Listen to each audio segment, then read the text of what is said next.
team, along with Sam Watson and his team, we're going to stand together and fight this disease.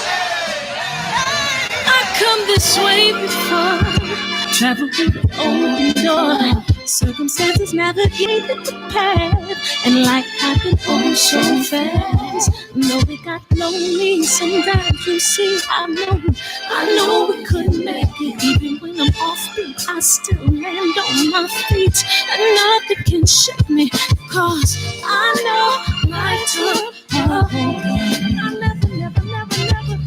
This is where I am destined to be.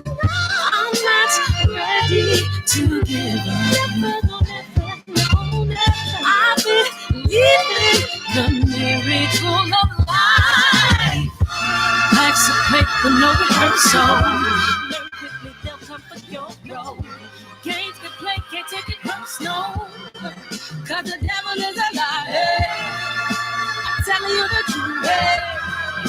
It's all in what you do. Some things you gotta do.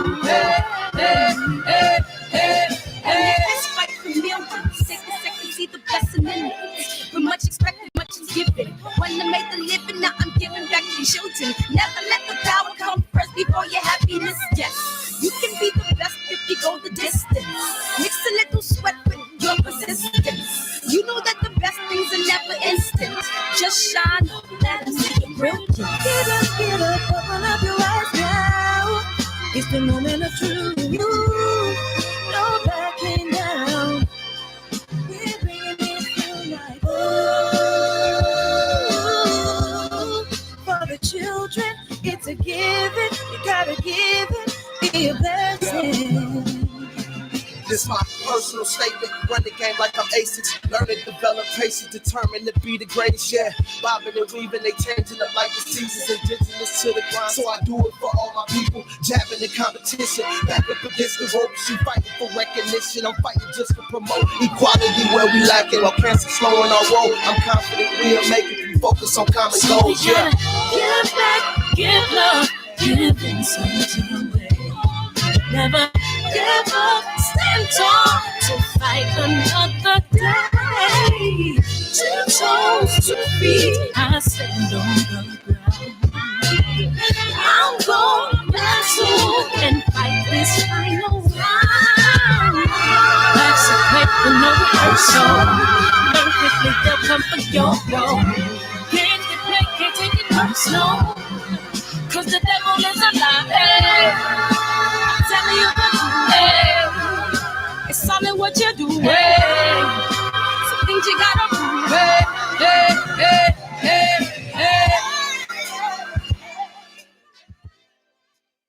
Barbershop conversation, guys.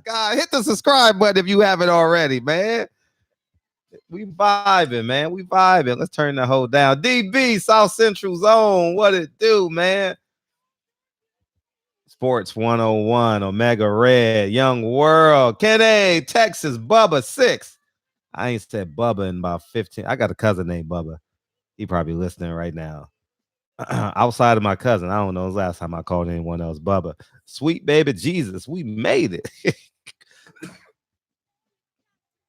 You sound like someone's granduncle, dog.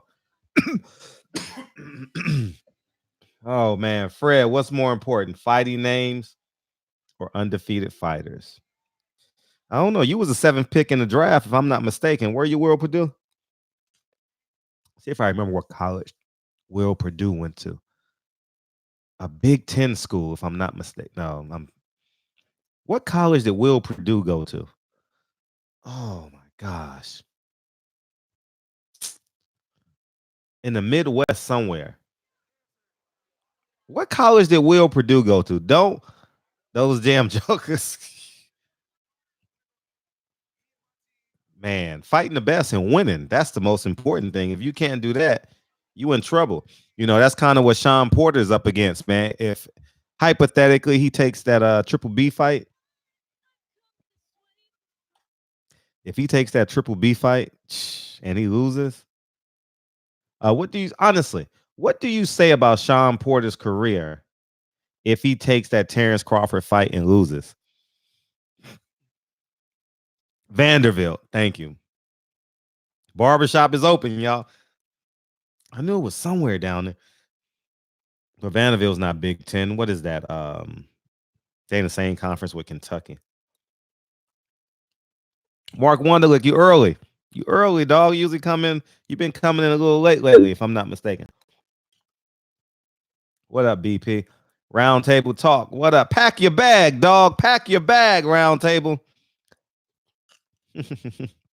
Cap. That's something Reese would say. Cap.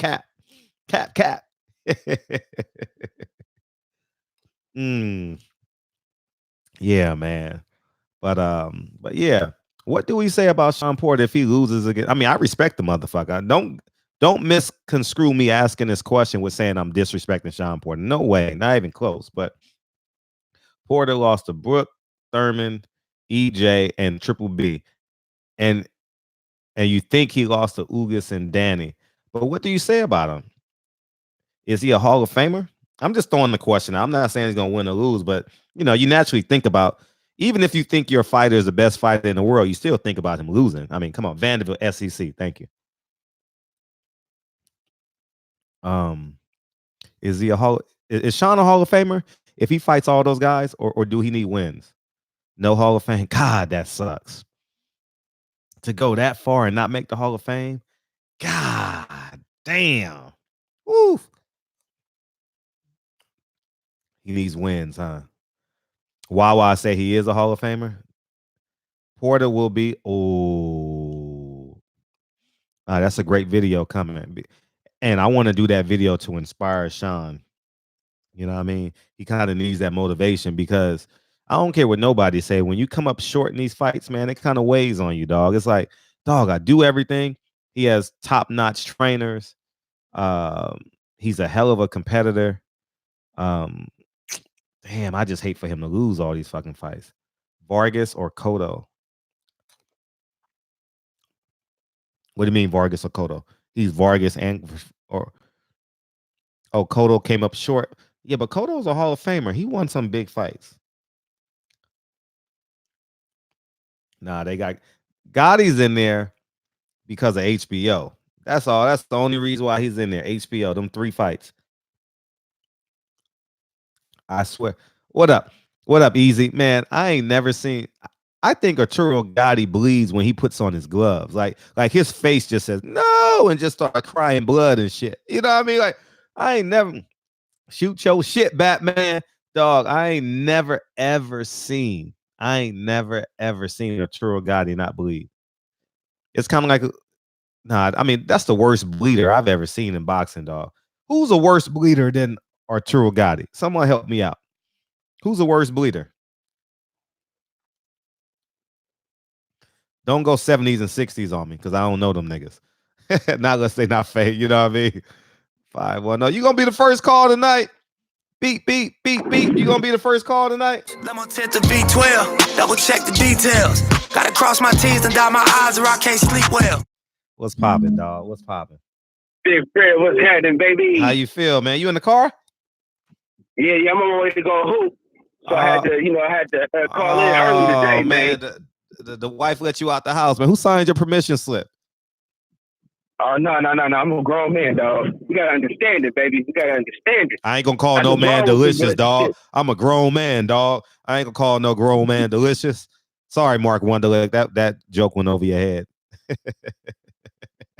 What's up, my guy, man? You ain't even get that joke, dog. You ain't even get that. You crazy rest of the entertainment, baby. Oh, okay, all right. Because you didn't laugh, nigga. Come on, man. At least respect, goddammit. At least say it was corny or some shit. At least react to it, dog. You know what I'm saying? Damn, I'm working overtime right now, dog. Shit. Man. Yeah, but go ahead. What's up? What's popping?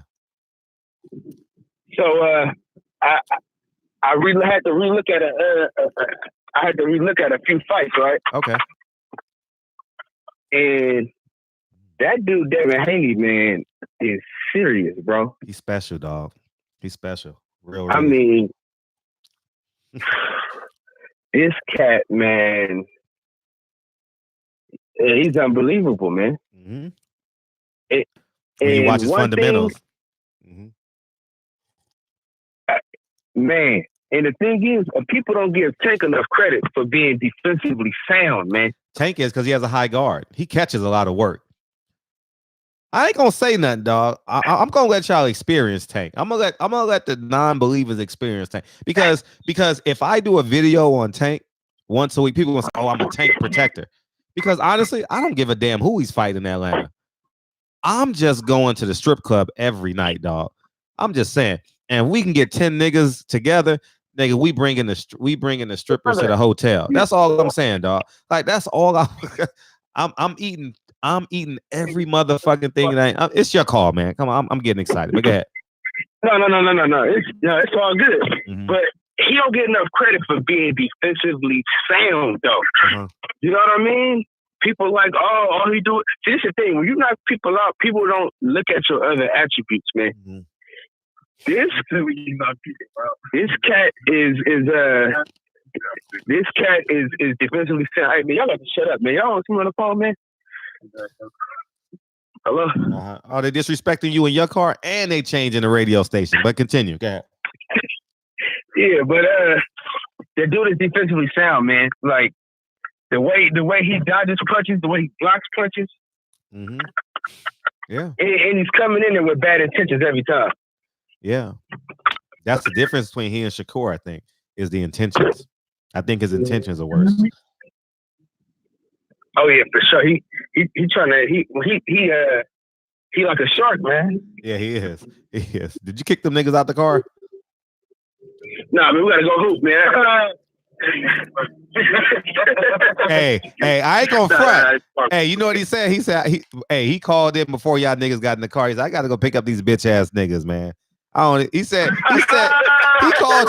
Hey, you wasn't supposed to say that. Oh, he called your ass. Hey, he said I gotta go get this little dark skinned nigga. And I said, you talk about me? He said, no, I gotta go pick up this other nigga. He weak in a motherfucker. Yeah. Hey, listen, had to go pick these whole ass niggas up, man. Mm-hmm. Yeah, you told me. You told the world. Yeah, but hey, them two dudes, man, I just looked at their fights today, man, and them dudes. I just told you niggas I was on the phone. It's killing me. Hey, you know, hey, y'all niggas want to know something for real? You know the reason why he called in? So he can have a timestamp. He can have a timestamp. See, baby, I picked these niggas up. We went to go play. Yeah, I know the play, nigga. I know the play, nigga. You ain't gotta nothing get by me, dog. This a timestamp, nigga. Oh, okay, yeah, all right. I know. Yeah, man. We get money around here, man. You know. Hey, we losing you, man.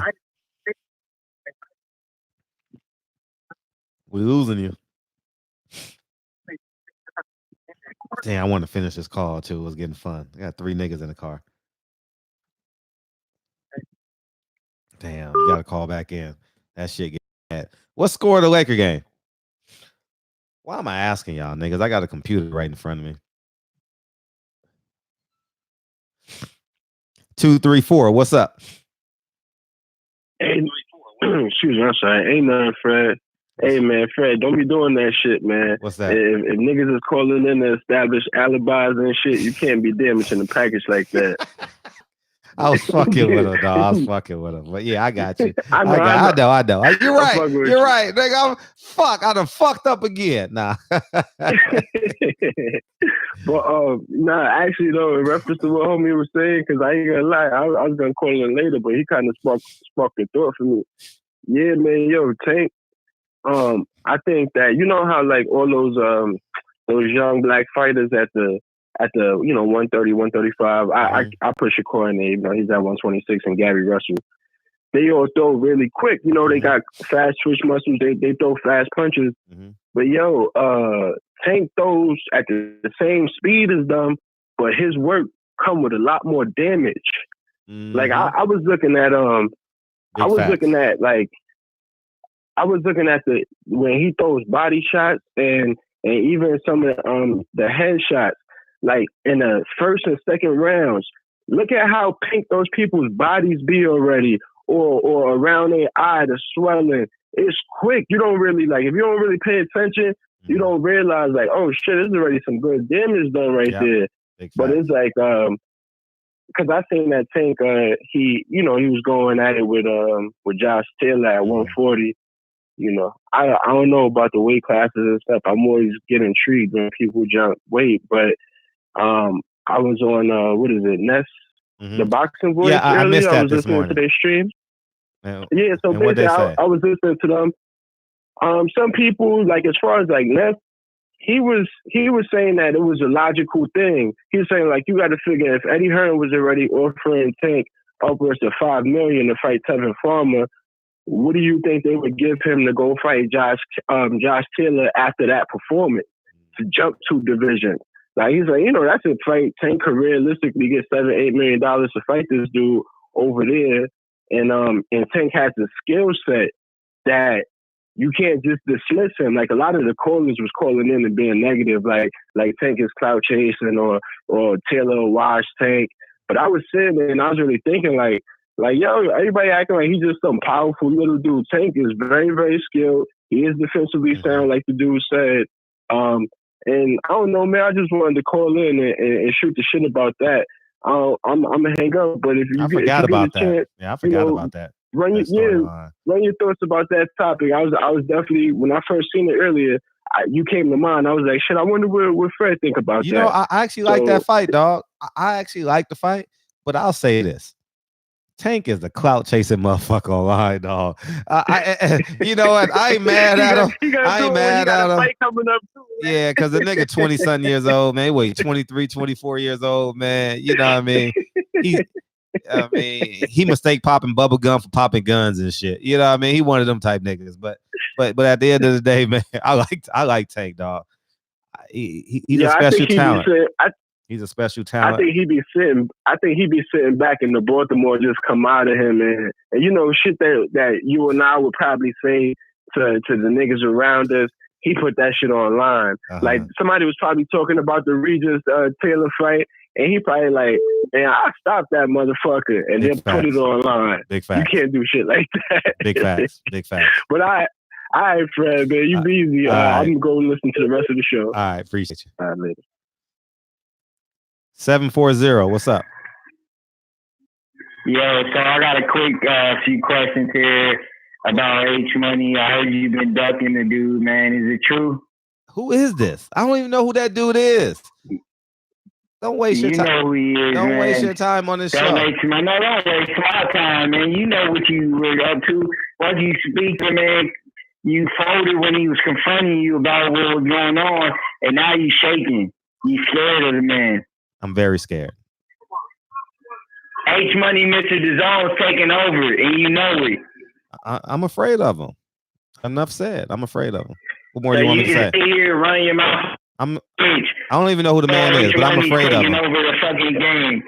H Money, Mr. DAZN. Remember the name. He taking over, and you just in the shadow, boy. Remember that shit. And I got hitters in LA, nigga. So you know where I'm at. H Money got hitters everywhere, nigga. Just know that, and we gonna find you. Believe that, nigga. And that's on DAZN. Believe that, Jack. Peace.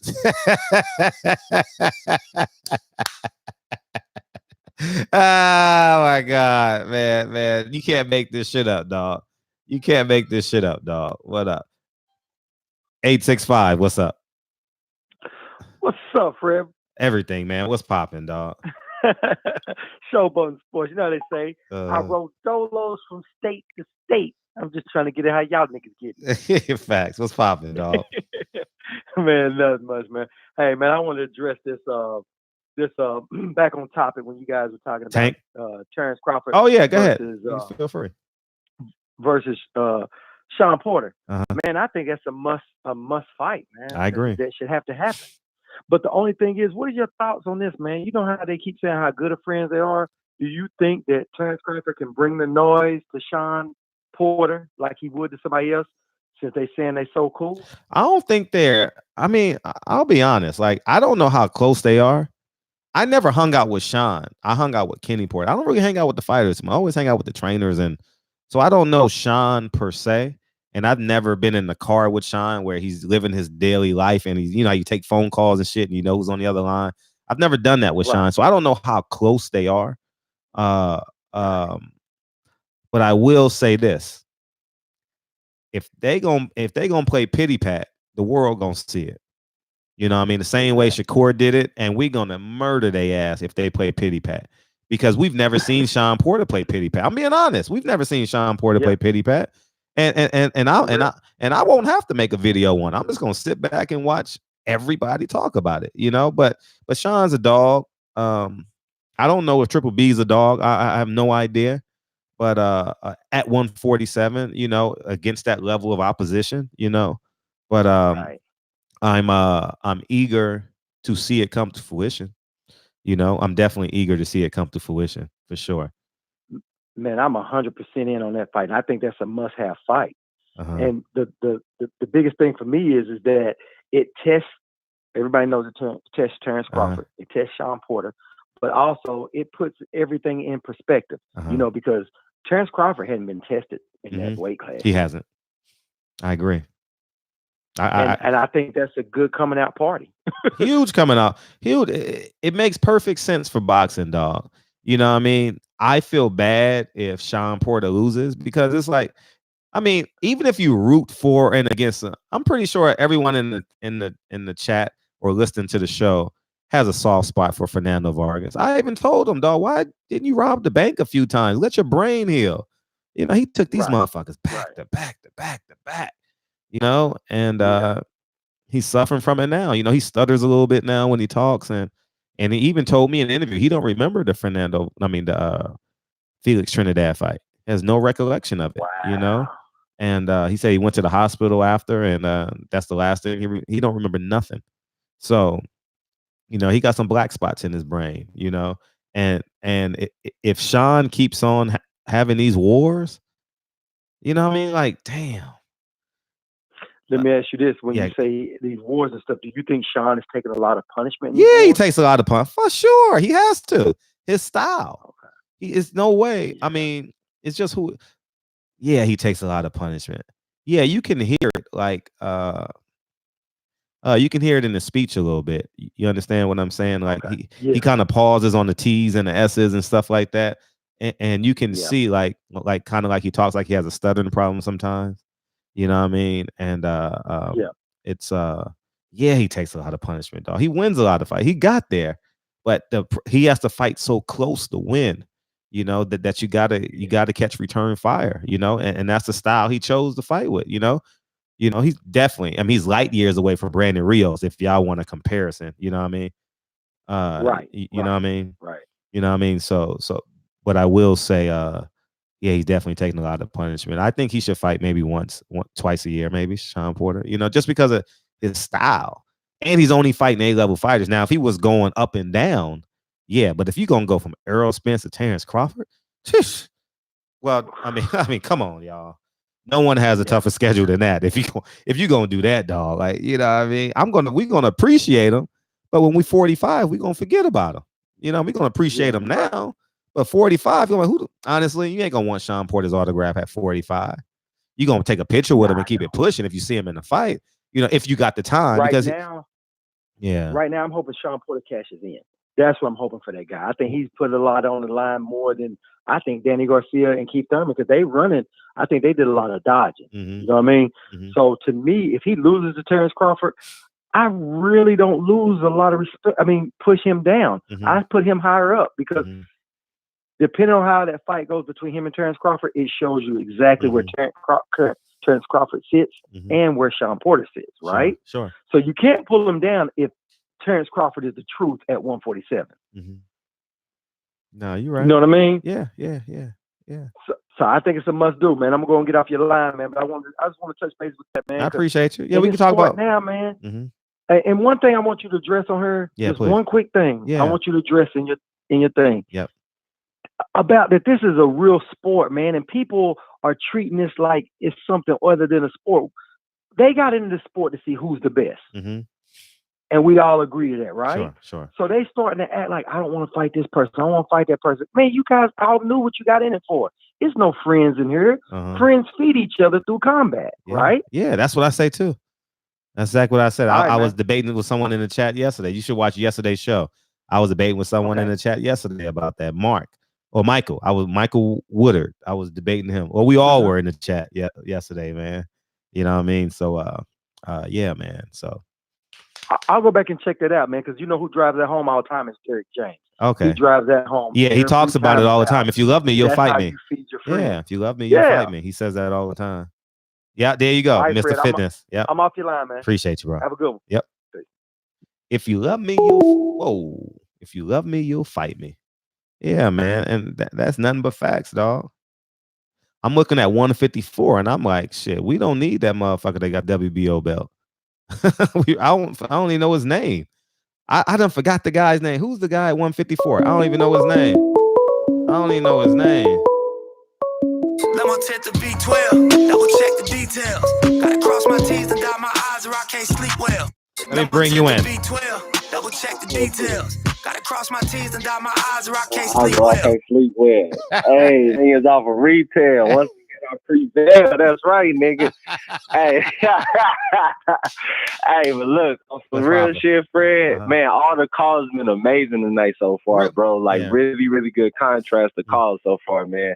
You know, I just wanted to add. So you better hang up before you fuck this shit up. Oh man, nah, it's all good. Look, man.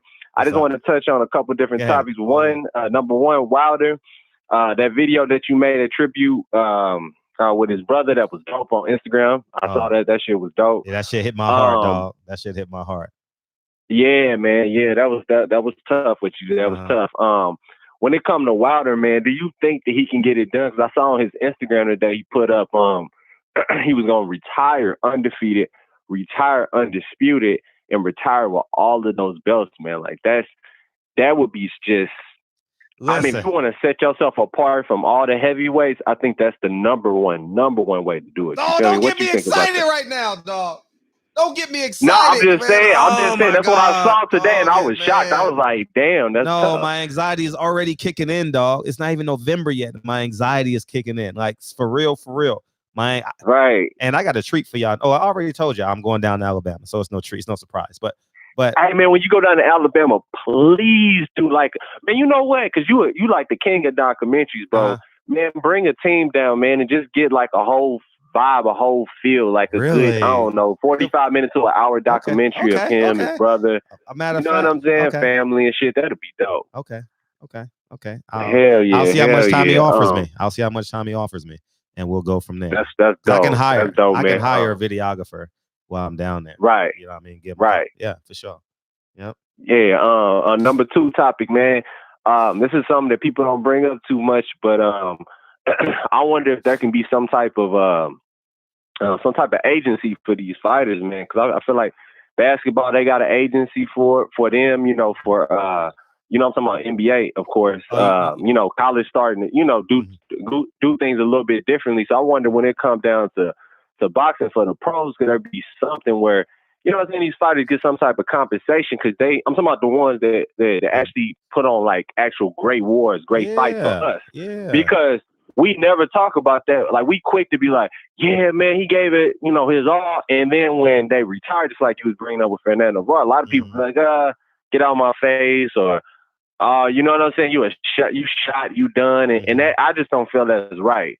You know what I'm saying? If you can sit up there and call that motherfucker this, that, and the third while they fighting, you know what I'm saying? You should keep that same energy when they retire. I mean, that's just how that's how I give it up. You feel me? Like, that's how I was raised. If you respect them in one breath, don't say you don't respect them just because they done. And, it may have a slurred speech, just like Thomas Hearns. Yeah. A lot of people talk shit about Thomas Hearns, but goddamn it, in the 80s, he was the man. Besides Sugar Ray, he was the man. So it's just crazy how people are. You feel me? And the third topic, the really, really big one, I feel like, man, we need to have like some type of instead of just pound for pound, there should be something where if you go through a gauntlet of 5, like, you know what I'm saying, straight beasts, basically what Canelo, quote unquote, trying to do. But I'm talking about somebody actually facing 5 people in their prime. Because most people can't do that. Most people don't do that. Yep.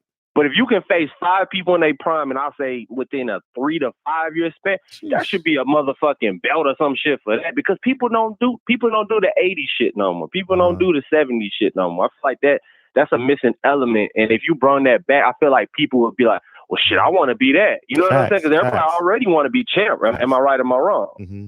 No, you know. So I just feel like it's even more of an incentive to want to do something bigger than what's going on currently. Because you got to remember, every 10 years, things are supposed to change and evolve. A lot of people don't like change, but it's just reality. Things change and evolve. If you go to Brownsville, Brooklyn, never scared, never run, never will. You know, back in the 80s, you know what I'm saying? You go to Cantonment Street, man, you might fuck around and get your ass, you know, fucked up. You might get your belongings robbed. You go there now, it may not, I mean, it's still a chance that it happens, but it ain't like how it was. You know what I'm saying? Back in the day, it was nothing for you to get, you know, get your ass rung up. So I just feel like things need to change in boxing. That's all. I mean, that's something that's been heavy on my mind, you know, just seeing how stuff is going and everything. And don't get me wrong, Al Heyman doing a damn good job of what he's doing. Sam Watson, the behind the scenes guy that people really know, that motherfucker, man, he need awards on top of awards. You understand what I'm saying? This motherfucker do so much for everybody. I've seen what he done for Marcus Brown. I've seen what he's done for, shit. I mean, it's just numerous fighters. There's so many fighters. So, what's your statement is basically what I'm saying about what I'm saying. Like, do you think it's too much what I'm saying? You think I'm thinking out of my imagination? Or but what? they need a fighters union. They need a fighters union. Yeah, there you go, a fighter union, something like that, you know, and something where the people like Bob Arum, they would have to shape up, you know what I'm saying? They can't just do people how you've been doing them, you know what I'm saying? Floyd, I feel like Floyd wasn't always the person that he was, but I feel like Bob Arum made him a beast because Floyd had a great imagination trying to be positive, and Bob would shoot down his ideas because, like you said before in a lot of your, you know what I'm saying, your podcast, Bob don't understand the culture like I do. I'm a black man. I have a black experience. I get what it is. Just because you a Jewish dude and you went through a couple different struggles back in your day, maybe when you was a kid, you don't have them same struggles now as a rich Jewish man amongst your rich white Jewish friends. Y'all may have been quote unquote living in the ghettos in the 1930s and 40s, but that shit is over. That's an old pipe dream. That shit is no more. You know what I'm saying? And Dykeman and motherfucking Brooklyn used to be nothing but Jews. Nothing but Jews. And now there's no Jews there. They all live in fucking upstate, live in Manhattan, living, you know what I'm saying, lobster, shrimp, and steak, million and billion dollar lifestyle that they pass on to their future generations. I just feel like us as a black community, there is no reason why we cannot do that, bro, through the sport of boxing. Because I feel like out of all the sports, besides, of course, football and other sports like that, you generate so much income. You don't have that same white power structure as like an NFL or maybe an NBA has, where they have just tons and tons of Jewish people just dominating all different fields, you know, all different sections. I feel like with boxing's wide open. And for black men like yourself, Fred, you could be really one of the people who lead the charge for this generation. You know, Al Heyman did the lead work, you know what I'm saying? But I feel like you can have other black men come along and y'all can be like a string of different syndicates of where you can spread wealth. And I feel like, you know, for your son's generation, let's say if your son want to box, right? Your son's generation to be so set up to where he can have all his homies and they can all make millions, you know, before the age of 25. I don't know. I just be thinking about that kind of shit. But yeah, man, that's my call. Hey, y'all, when y'all come in here, hit that like button, hit that share button, hit that subscribe button, and know what you're talking about when you come up here. You know what I'm saying? Write the shit down or something. All right, 100. All right, appreciate you. Hey, y'all been asking for it, so I made this for y'all.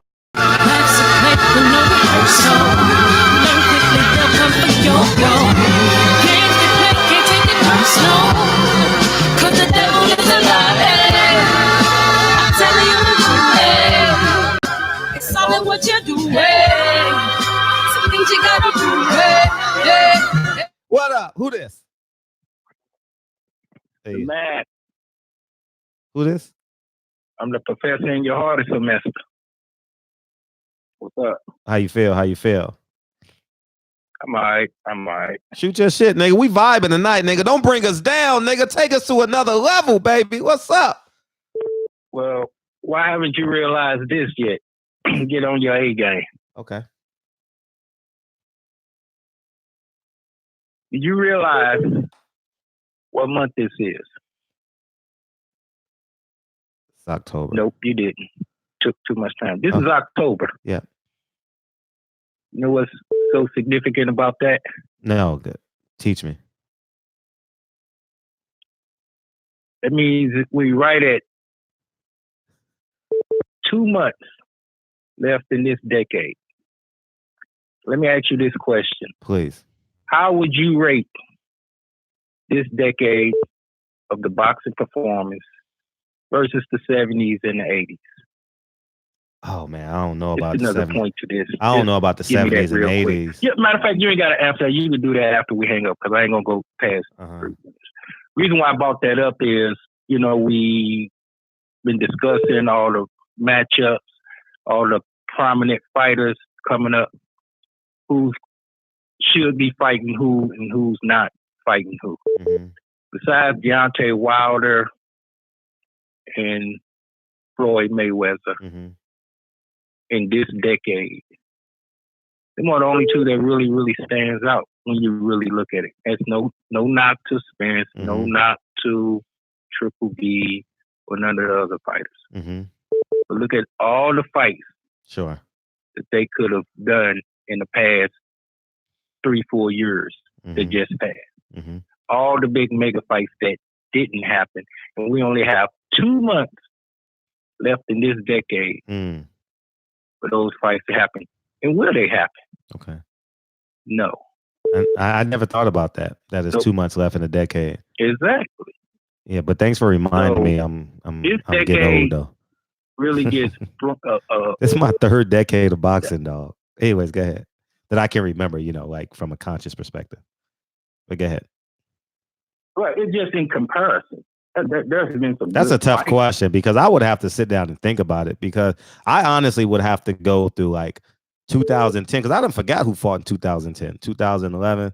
I mean, if you tell me who fought who, I can remember the fight, but I can't remember what year it was, you know? Can I ask you something? Did you used to spar? Used to? Yeah, off and on. Sure. You sounded like you took a lot of punishment. No. You said, well, yeah. Let me just go ahead. Let me just finish one thing. I just heard you say you don't know who has the WBO belt at 140. Was you joking or was you serious? At 140? Damn, who has the belt? Who has I mean 154. I'm sorry, 154. I don't know his name. I don't know his name. I forgot his name, but I know who he is. No, it's not. See, you don't even know, nigga. I need to hang up on your ass. Boo Boo's not. Has the WBO at 154. No, this nigga just played himself. Nigga, it's Jaime Munguia. It came to me. You should hang. What WBO belt does Boo Boo Andre have? Man. They about to kill you. And I'm not even gonna look at the chat right now. I don't even want to look at the chat right now. They probably calling you dumbass, stupid. Why are you calling? Come on, dog. You tried to catch me and you hung yourself. Black on black crime don't work on this channel, dog. Black on black crime don't work on this channel. You gotta call you gotta go. You didn't know, so it might be. Man, I'm about to hang up on your ass because you just fucked up. Call in tomorrow. Call in tomorrow and get your facts straight, baby. Peace. Okay, Andre, my Peace. That nigga tried to get me, dog. Nigga, I knew who he was. I just didn't know the nigga's name, dog. I mean, damn, I'm producing the show. I'm trying to create content. I'm talking. Nigga, of course I know who the 4 champions are at 154. You know, you just hung up 402. But yeah, the nigga tried to get me, dog. He tried to get me, dog. He tried to get me. 202, what's up? Fred, this last nigga was an idiot, man. Yeah, he was. He was trying to get me. He was trying. You know, it's 2 months left. And I was, you know, see, the most invisible man in the world is a smiling Negro. So I just said, oh, yeah, it is 2 months. And I mean, I'm just going along with it. You know what I mean? Oh. You know what I mean? I'm watching this shit like Fred about to kill this nigga, man. I'm glad he hung himself, dog. I'm glad he hung himself, dog. That's gonna be my clip right there. That's gonna be my clip. Black on black crime don't work here, my baby. God, I'm thinking this idiot about to say Jaime Munguia. He says boo boo. Yo, I'm dead over here, man. I'm dead. Salute to the chat, man. Salute to my man Mid. Salute to everybody in the chat. Nigga Red, man. I love y'all in the chat, by the way, for real, from the depths of me. I love seeing y'all familiar faces, familiar names. Yep. Continue. Definitely. Mm-hmm. All right. That's all you got? That's cool. 216. What's up?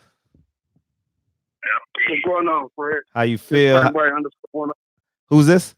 So I can remember it. Frank White. Oh, what's up, man? How you feel? Man, you brought back memories when you said Fernando Vargas. Oh, did you? Oh, yeah. Man, yeah. Mexicans don't look like this. And the nigga was on steroids. I know all them LA stories because he trained out here. Yeah, what's up, man? What's up? Oh, he was the whole time? Yeah, he was on steroids again. I don't know when, but he got caught against Oscar, though. That was Oscar. Yeah, Mexicans don't look like this. Trinidad fucked him up, though. He fucked his. On the low, though, Trinidad, he won a lot of careers with that left hook. Remember Debbie Reed? Mm-hmm. Yeah. Remember Debbie Reed put Trinidad down like in the second round? Everybody put Trinidad down. Everyone. He would fall like a tree too and get back up and beat your butt. He coming back swinging straight heat. Mm-hmm. That fight really underrated too. That Trinidad Vargas fight. If Vargas got back in that fight, that was a great fight. Yeah, fact. That was I enjoy. I'm from LA. That was an LA fight for me. So I knew all the stories and shit. They would come on Power because both of them was really good on Power. If y'all from LA. Yeah, I know Fernando and Oscar used to go on Power 106 when we were kids and shit. Or excuse me, teenagers to young adults. And so he was so engraved in it. They were so engraved in our culture because Big Boy is our number one radio guy. You know what I mean? And they would come on in the morning and shit and then talk and you know what I mean? So yeah, it was pretty dope. He kind of got a little swag to him. He kind of act like this. Kind of like a black dude, a little bit. Vargas, right? Yeah, Vargas. He had that he had that coolness to him. He was cool, man. Yeah, right. Yeah, he was killing these hoes out here probably too. He was killing these hoes. He had that sauce. He had that sauce. Another thing, like Errol is considered a quote unquote big welterweight. It's only 5'9.5". Vargas was 5'10". Oscar was 5'10.5". Mm-hmm. Just imagine. Sugar Ray was 5'10". I'm not mistaken. And imagine Sugar Ray Robinson was a 6 feet welterweight. Mm-hmm. I don't understand why everybody saying these guys are big welterweights. They little kind of like Earl, like the biggest one. Well, they're giving them excuses. They get man. That's a encoded excuse. Oh well, he was bigger than me. You know what I mean?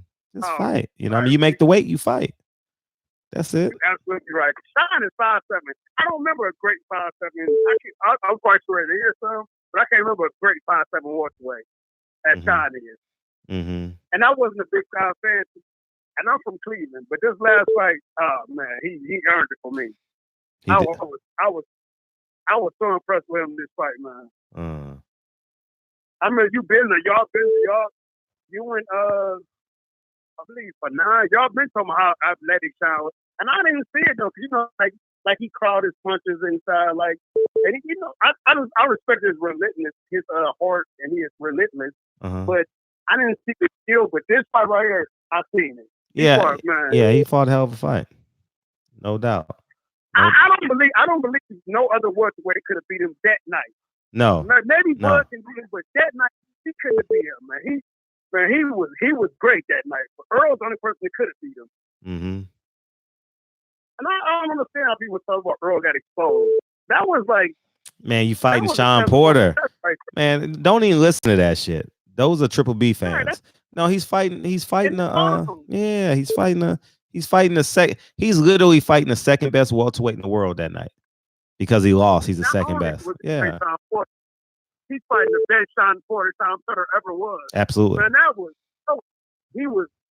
But you saying you were talking about how he's training for like 6 months. Yeah, April 27th. Yeah. He is in great. That was the best Shawn Porter that it was that night. Big facts. That was. Didn't nobody beat him that night but Errol. Big facts. Out of the West. Big facts. I wonder why did Danny Garcia get such a bad resume? Danny Garcia got a great resume. because he lost to Herrera in Puerto Rico, and he fought what's that motherfucker name? The worst fighter in the world. There's 2 worst that people consider the worst fighters in the world. He fought one of them. Socio-political is one, and the other one is what's the other one, man? Rod Salka and Socio-political are considered the 2 worst fighters in the world. You know what I mean? Yeah. No disrespect to them, but that's what everyone call them. You know what I mean? Mm-hmm. Danny Garcia 140 resume, and the gauntlet he went through at 140 was way harder than what Terrence Crawford went through. Like, come on, man. Terrence Crawford had 2 belts in Dango. Dango had 2 belts. Mm-hmm. How the fuck that happened? I could beat Dango without this tape. For me, let me try about it. I can beat Dango is a bum. Mm-hmm. You see the way he throws punches, man? Come on, man. He wasn't that good. He wasn't that for real. He wasn't that good. He had the belt though, but he wasn't that good. That was a Bob. Yeah. That was a Bob Aaron producer. That was a Bob Aaron special. Yeah. Yeah. So no offense to Terrence the Bill Terrence resume. I just want to talk a little about for you before, man. I appreciate you. Yep. All the time. 402. 402. What up? Yeah, damn, Fred. He just letting that bitch ring. But what's up, man? What do BBB stand for, bro? I'll tell you later, dog. Why you all up in the business, though? Don't ask me how I make my special sauce. Just appreciate it. Shit, I can appreciate it. Did you email Coca-Cola and ask them how they make Coke? Did you email McDonald's and ask them what's the special sauce? Did you call them? They giving us. Did you call them? Did you call them? I'll tell you later, man. I'll tell you later. I'll tell you fight week. All right, then, homie. Salute to the chat. All right, appreciate you. That's all you called in for? No, man, no. That's all I really did. Oh, okay. All right. Shit, you ain't talking about shit anyway. Get off my line, nigga. You heard you fucking up the ratings, dog. The ratings is dropped. Nigga just went outside to smoke a blunt listening to you, man. It's all good, though. Peace, nigga. Triple double OG in the building. What it do, baby? What it do?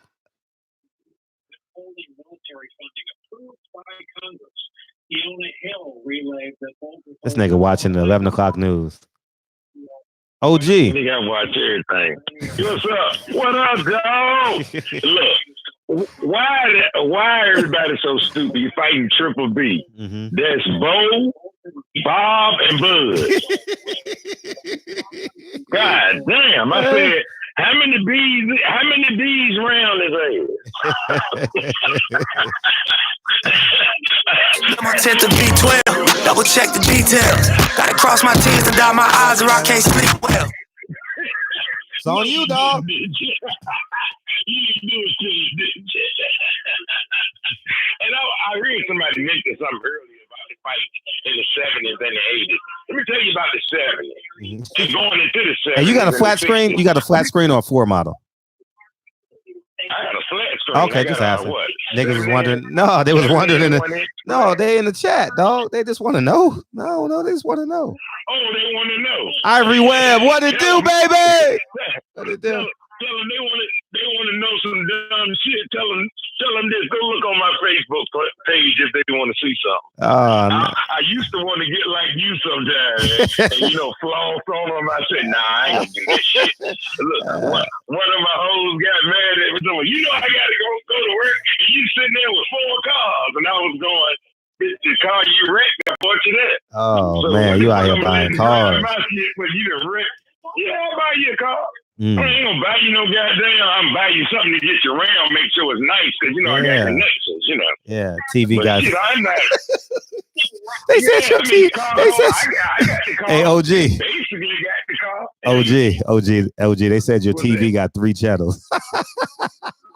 My TV got 3 channels. Yeah. You got that government antenna that they gave away 4 years ago, huh? Hey, look. Tell them their mamas know about it. They said you sound like a throwback mechanic. A throwback mechanic? Oh, I ain't no mechanic, dude. Hell no. Oh man. I work on them cars now. Hey, what you got, Triple OG, man? I'm an old school player. That's all I can tell you. I'm still playing. Now, what's in up? the early 60s, going all the way up through the 70s. Do you know I don't remember nobody but heavyweights fight? Do you know how many heavyweights it was? Yeah. I mean, and everybody could fight. Yeah. And Ali fought all of them. Mm-hmm. George Foreman fought everybody but Ernie Shavers. Mm-hmm. Yeah. Remember? Mm-hmm. Larry Holmes fought everybody but George Foreman. Remember? Why he didn't fight George Foreman? Ain't that something? Mm-hmm. Now that's only, you may have had 1 or 2 ducks. Mm-hmm. That was about it. But today, there's about 300 ducks. Yeah, facts. Yeah. And every fight was exciting. I remember Ali and Norton fighting in fucking Yankee Stadium, and did you know it was packed? Mm-hmm. Yeah, and you know what I remember about them fights too? That how they looked. Like the old fights made the fights look exhausting. You know what I mean? Like these motherfuckers would be drenched in sweat. Like the cinematography was just completely different in the 80s. Maybe because I was a kid and I was nostalgic. You know what I mean? They went 15 rounds and shit. You know what I mean? There was 15 rounds. Oh my God. Yeah, imagine going 15 rounds. Shit. God almighty. And then I was trying to remember who was the first guy outside of a heavyweight that I noticed, and it was Bob Foster. And Ali fought him, and Joe Frazier fought him. And then after that, I never knew anybody that Bob Foster fought. I'm like, well, shit. What is light heavyweight? And then I couldn't think of middleweight for anybody until who was it? Evander Holyfield and that group of guys came. Well, the first group came up was it Sugar Ray Leonard now? Yeah, Sugar Ray Leonard. Yeah, that group came up, had Howard Davis on it, who mimicked Ali. He was the most valuable Olympian, remember? With his style. I remember Howard. I remember him. I remember his name. Yeah. And I think he tried too hard, man, he found it hard to change his style. But I still like them. And all them guys fought each other too. Then you had Leonard crew came up, then Pernell Whitaker's crew came up. 84. And then that's when you started noticing the little guys, because the big guys weren't doing shit no more. Everybody was trying to fight like Ali. Yeah. Greg Page and Tyrell Biggs. And I was like, dude, y'all can't do that shit. You can't do that. Ali Spence 1, you mean, was fake. Yeah. Ali and Spence 1 was fake. No more. Ali was out of shape for real on purpose. Yeah. 245 pounds. Yeah. His belly was hanging over his damn. He did that shit on purpose. But remember, he started when he was 18. The bitch fought till he was 40. I mean, 18 years old. Do you know how long he was champ? He had 2 runs of 9 straight title defenses as the undisputed champ. Not one belt. He was the undisputed champ. I said, damn. But yeah, I think it was, and like I said, that was a fixed fight. But he came in fixed, winning 245 pounds. Because Leon was hitting his ass. Now, Ali knew how to make that money. That's when making money started. Then Ray Leonard started making it. But then, when you didn't do nothing with your money after the fact, and I'm sure Don King them took money. Bob Aaron back there taking it too. He took all these top ranked shit from him. And then when the guy said Tommy Hearns was all right, but he was getting knocked the fuck out. I was like, man, I don't like that you good, but when you get knocked the fuck out, somebody got to pick you up and carry you out the ring. Mm-hmm. And then at the end of all this, you can't talk and you ain't got no money. Mm-hmm. And then that's what I don't like, when you fuck up your money and then you just at all the little fighting things want people to pay homage to you, which sometimes the trainers cause that shit. What you call them don't allow that. Al Heyman, that's what I like about him. He makes sure everybody's okay. And I saw it with the guy that was in the wheelchair that got hurt on the motorcycle. Yeah, was it a motorcycle? Shit. This generation, the big 147, the tall 140. Why am I drawing blanks on? He was one of my favorite fighters. That's why I don't like. That's why I don't like that Argentinian dude, because I interviewed him for 45 minutes. It was a hell of an interview. Paul the Punisher Williams. Yeah, I'm drawing a blank. Yeah, there you go. Yeah. He would get in there and trade with you, but that's when I heard. He had to move up though. Don't forget, he had to move up because those 47s wouldn't fight him. How you gonna fight a guy 6 feet that throw 100 punches around? Excuse me. That's you know right. What I mean? Yeah. That's right. That's right. But and then even Aaron Pryor. You remember Aaron Pryor? Sugar Ray Duckton. He beat the hell out of Tommy Hearns as an amateur. Oh, Aaron Pryor. Yeah, he ducked Aaron Pryor. He ducked him. Yeah, and he lied to him too. He lied to him. He lied to him too. Yeah. He lied to him. I know that story. He lied to him, and then Aaron Pryor went back to doing drugs and shit. You know what I mean? So, well, you know, Aaron Pryor was a gangster anyway. Yeah. So not only were they scared of him, they were scared of him mentally, but they were scared of his ass physically too, because you couldn't hurt him. Yep. Big fact. You couldn't hurt him. Yep. He's throwing damn near 100 punches around. So all of that took away from the heavyweights. That's why I'm glad Deontay then brought the heavyweights back. Hasn't he? He then brought it back. In a big way. Yeah, he brought it back in a big way, like never before. Because if the shit go like I think it's gonna go the next few years, you know they ain't gonna let Effie Ajagve and that other dude over there in the UK fight Deontay. Deontay would knock them fuckers clean out, man. They won't be no more good. Big facts. There won't be no more good when you get a knockout like that. No. Yep. No. You'll never shake that. Just like AJ ain't gonna be able to shake what the fat guy did to him. He ain't gonna shake that. You can't shake that off. I don't give a fuck what he do. Yeah. When somebody beats your ass, one thing you don't forget is he beat my ass. You gonna love the chat, dog. Please go back and rewatch your call. They gonna love you. Gonna love this. Yeah. All right, let me go back. I'm gonna listen. All right, peace. All right, King. All right, all the time. Corey Yo, man. What Corey Yo is say? OG got trap music on A-Track. Oh my God, dog. Oh my God. That might be my grandfather's house, dog. My grandfather had an A-Track player.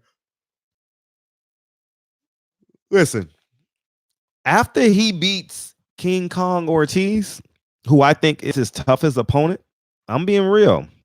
I think Andy Ruiz is gonna stay on the outside because he gonna be afraid of that right hand. You know, YouTube ain't gonna lie. Don't you know? Even his homies, Andy Ruiz, even his homies gonna be like, dog, man, that motherfucker. How you gonna get? They're not gonna say he gonna knock you out, but how you gonna get around the right hand? And that shit gonna play into his psyche. How you gonna get by the right hand? How you gonna get by the right hand? And next thing you know, he gonna be hesitant to come in. He gonna be fighting from the outside, afraid to come inside. You know what I mean? And that's the truth. That's exactly what's gonna happen. Let me bring you Lemon tint to B12. Double check the details. Gotta cross my T's and dot my I's or I can't sleep well. 817, what up? What it do, baby? How you feel? How you feel? What it do? What it do? How you feel, man? You late today. What's popping? Oh, man, you know, it's the same old shit, new day. I want to correct a couple of things. First of all, Aaron Pryor fought at 140 pounds. But, you know, Leonard did promise him a fight, never delivered that. Yep. But Aaron Pryor was going to have to move up to 147 to fight him. And back then, they wasn't doing that. You know, you move up, you get to fight the champ. They wasn't doing it like they do. Aaron wanted to fight, though. Yeah, I'm saying he did want to fight, but Aaron wanted to fight anybody because of the money factor. The money wasn't at 140 like it ain't today. The money's at 147. Yeah. Then the next thing I want to say is it was a lot easier to be undisputed because you didn't have a 2 belts when he was talking about Muhammad Ali. The IBF didn't come out until, if I'm not mistaken, it came out when Larry Holmes' era hit. The IBF belt. Well, that was the early 80s, Larry Holmes. Yeah, that's what I'm saying. No, but like I said, I mean, when you start talking about like fighters in the 80s, you know, you had Hearns, you had Hagler, you had John the Beast Mugabe, you had, you know, I mean, so the 80s was a time in boxing when boxing was just, you know, Iran, Barkley. I mean, you had fights back in there. Mike Saad Muhammad, and, you know, it just, you know what I mean? And so, like I said, you start hearing those names that you haven't heard in a while, but when you start thinking about them, oh, yeah, that's right. You know, so the 80s was a real good measuring stick for boxing. You know what I mean? Because you had like the Olympics, and if you remember correctly, the United States didn't go to the Olympics in 1980 because it was in the Soviet Union. So we boycotted it. The United States boycotted it. Yeah, big fact. Yeah, so like I said, I mean, for the histrionic aspect of it is, you know, it's like in any sport, it's almost next to impossible to compare one generation versus another generation because sports evolved and changed. Big facts. Yeah. You know, like, I mean, like our boxers now, boxing used to be like, when you couldn't play baseball, you know, baseball used to dominate sports. That was like the number one sport in America was baseball. So everybody aspired to be, you know, Willie Mays, Hank Aaron, say, hey, so kid. forth, so on. Anyways, go ahead. So, you know, if you push it forward and you look at boxers today, they're more athletic because they play more sports. Boxers back yesterday, all they did was box. They didn't do other shit. It wasn't like they was out hooping and, you know, no, them motherfuckers fought. That's it. Boxing was boxing. It was like, you know, you ate it, you slept it, you drank. It was boxing. But the thing about the fighters from yesterday is that motherfuckers didn't train year round. That motherfuckers trained when they went into training camp. They'd be overweight like a mother going into training camp. You know, they partying, drinking, and, you know, just out there. So today's fighters, they're not more technical than yesteryear's fighters, but they have more athleticism.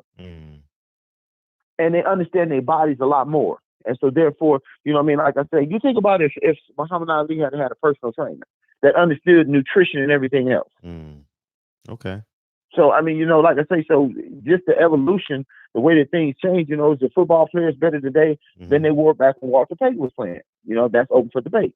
Same thing with basketball. The Will Chamberlain and Bill Russell in there, when they won all championship, would they be able to do this shit today? So people say yes, people say no. You look at Michael Jordan. Would he be Michael Jordan if he played in today's game? You know, because he would have to be able to shoot a three-pointer. Yeah. You'd have to.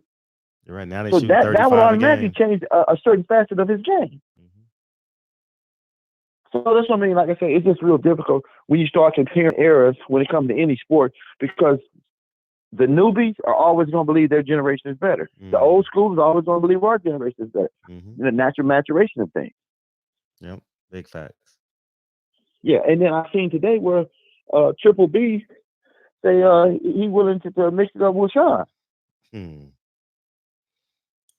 Man, you know what I think about that? The team heard conversations online. You know what I mean? They're like, man, we got to do something about this. We got to get in front of this story. You know what I mean? Like, so he's like, yeah, we'll take the fight. I mean, but Fred, you've preached this shit here now for 18 months. Crawford has to fight somebody. You got to fight somebody. All of this, I'm the pound for pound best. We hear you, but right now we not believing you. You got to fight some fucking body, dude. I'm sorry, you got to fucking fight somebody. Big facts. You know, like I said, you just can't keep letting Bob Arum just say he not gonna pay a motherfucker to fight. You know what I mean? And you gonna, like I say, you know what I mean? Maybe what you need to do, and this will be a hard pill for most motherfuckers to swallow, this Bud Crawford said, be the motherfucking B side and take on the motherfucking fight where you let them have their advantage, but you get to fight a tough fighter if Bob Arum ain't gonna pay for it. Yeah. You think about it. I mean, you think about it. If he was gonna say fight Danny Garcia, he like, you know what, Danny? We'll go ahead and be the B side. We just want to make the fucking fight. We don't look for it. Let's just make the fight. Big facts. Big facts. So, I mean, like I said, I spoke my piece on that, Fred. Finally, the order it'll hit New Orleans on Monday. Okay. So as soon as it hit New Orleans on Monday, I'll be shooting out to you. You should have it by Thursday. Okay, for sure. Okay. You know, like I say, my word is mine. And you say, you're like, God damn. Okay. You say, you know what? I'm proud of you, black man. What how Nip say? block for me, black man. You know you're trying to stretch it. So with that being said, on to the next caller. Peace and blessings to you. Number love. Shout out to my boy J Money as usual. I'm gonna holler at you, Fred. All right, appreciate you. Let me play it one more time for you. All right, peace out. I got all right, Fred. Got much love for you, baby. Got much love for you. Long-winded ass Texan. You know it. You know what it is. I don't mind. We ain't got nothing but time. Just shout out to Ivory Webb. Ivory Webb, I got a question for you. Are you still here? Yeah, you are. Why are you always so generous to people in the LDBC? Can I ask you that question? I know no one's ever asked you that, but why are you so generous? I watch everybody. I don't watch everybody's live because I'm human and only one person. But yeah, I watch as much from Junior to Truth all the way to midnight, all the way to my show. I watch lives because I know it's gonna be at least an hour long, and I ain't gotta change the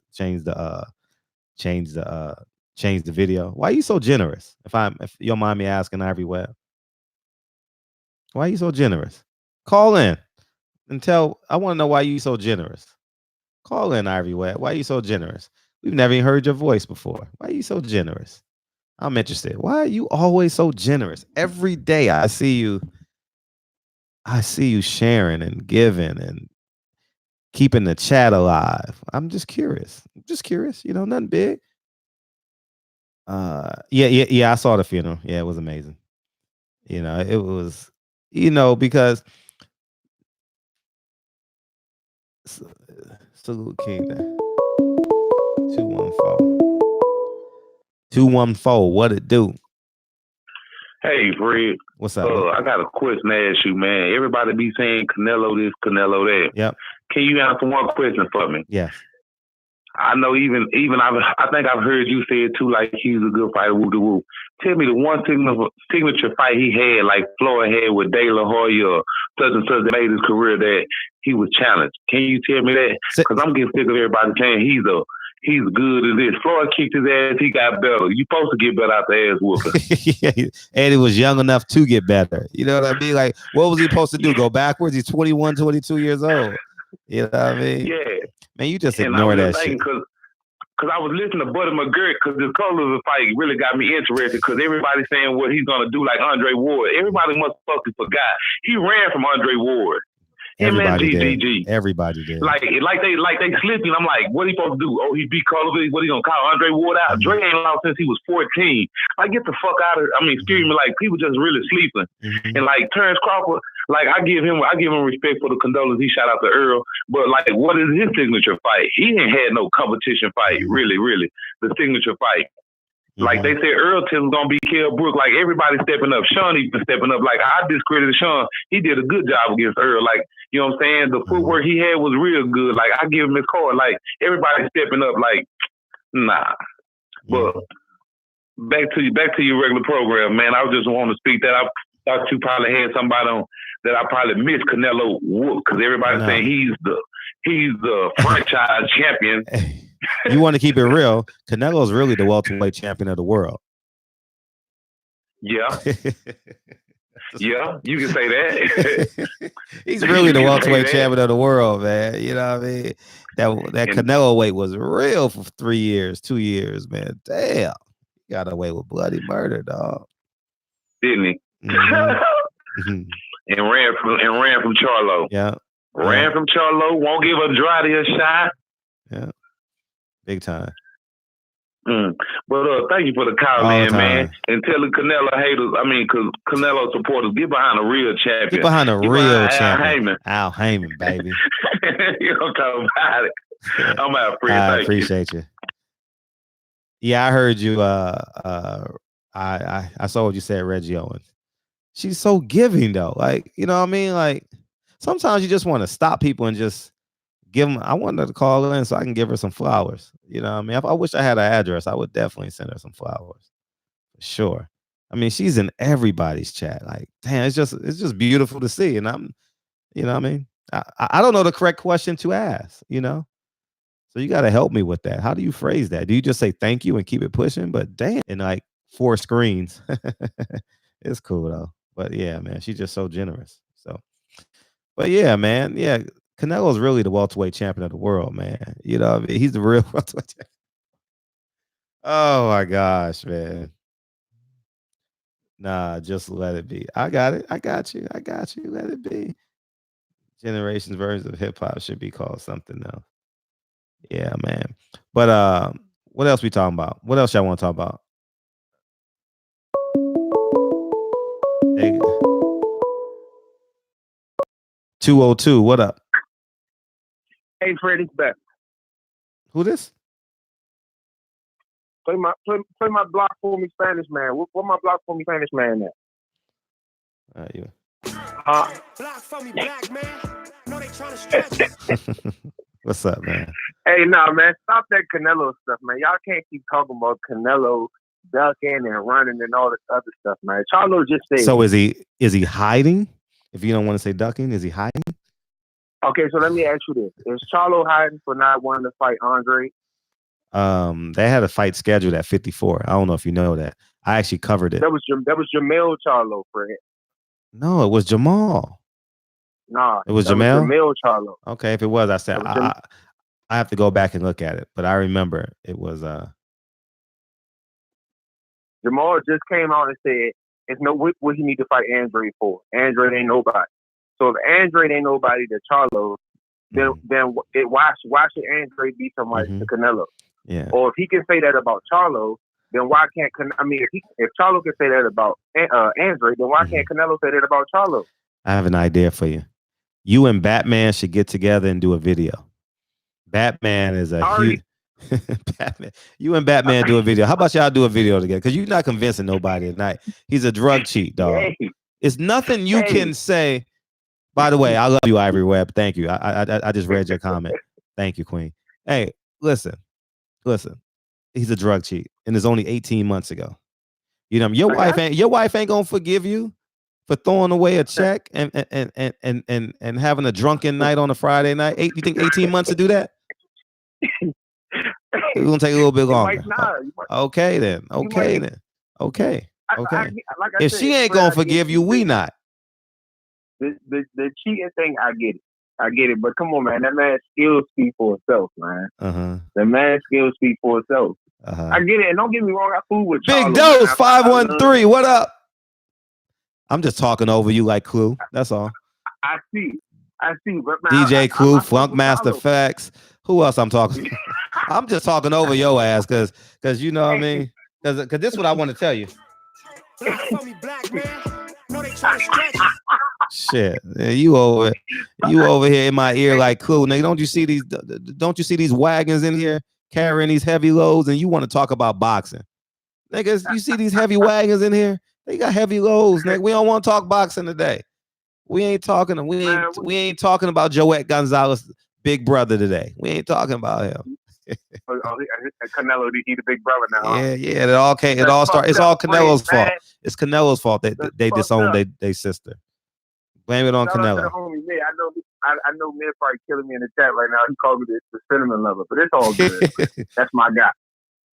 Fred, have a good night, man. I'm listening in. I appreciate you. Hey, Muir, sell me one of them CDs, dog. Muir, sell me one of them CDs. For real. What city you live in, Muir? I would love to buy. I remember you said that like the first or second day of my show. You said you had 2 copies, and you didn't respond. Man, Big Dose 513. I love you, dog. Hey, Oakland, I'll drive up, come get that CD, dog. Sell me one. Email if you want to sell one. I mean, you're more than welcome to. I know it's special. No pressure. This ain't pressure. I'm just asking. 708. What up? What's the word, Fred? Everything, man. How you feeling? That's the word today. Everything. What's popping? Feeling good, man. Hey, I wanted to get your quick thoughts on something, man. What you think of Errol Spence versus Manny Pacquiao at Dallas Cowboys Stadium? Think that sells out? I think 60,000 people will be there, and I'll be one of them. And I hope that y'all be there so we can put on a hell of an event. Go to a strip club Thursday night, eat some chicken and some fucking watermelon, so we can be the stereotype and go back Friday night and do it all over again and watch the fight with one eye Saturday night. That's what I want to do. How about we do that? Shit. How about we do that? Shit. I want to listen to trap music, dog.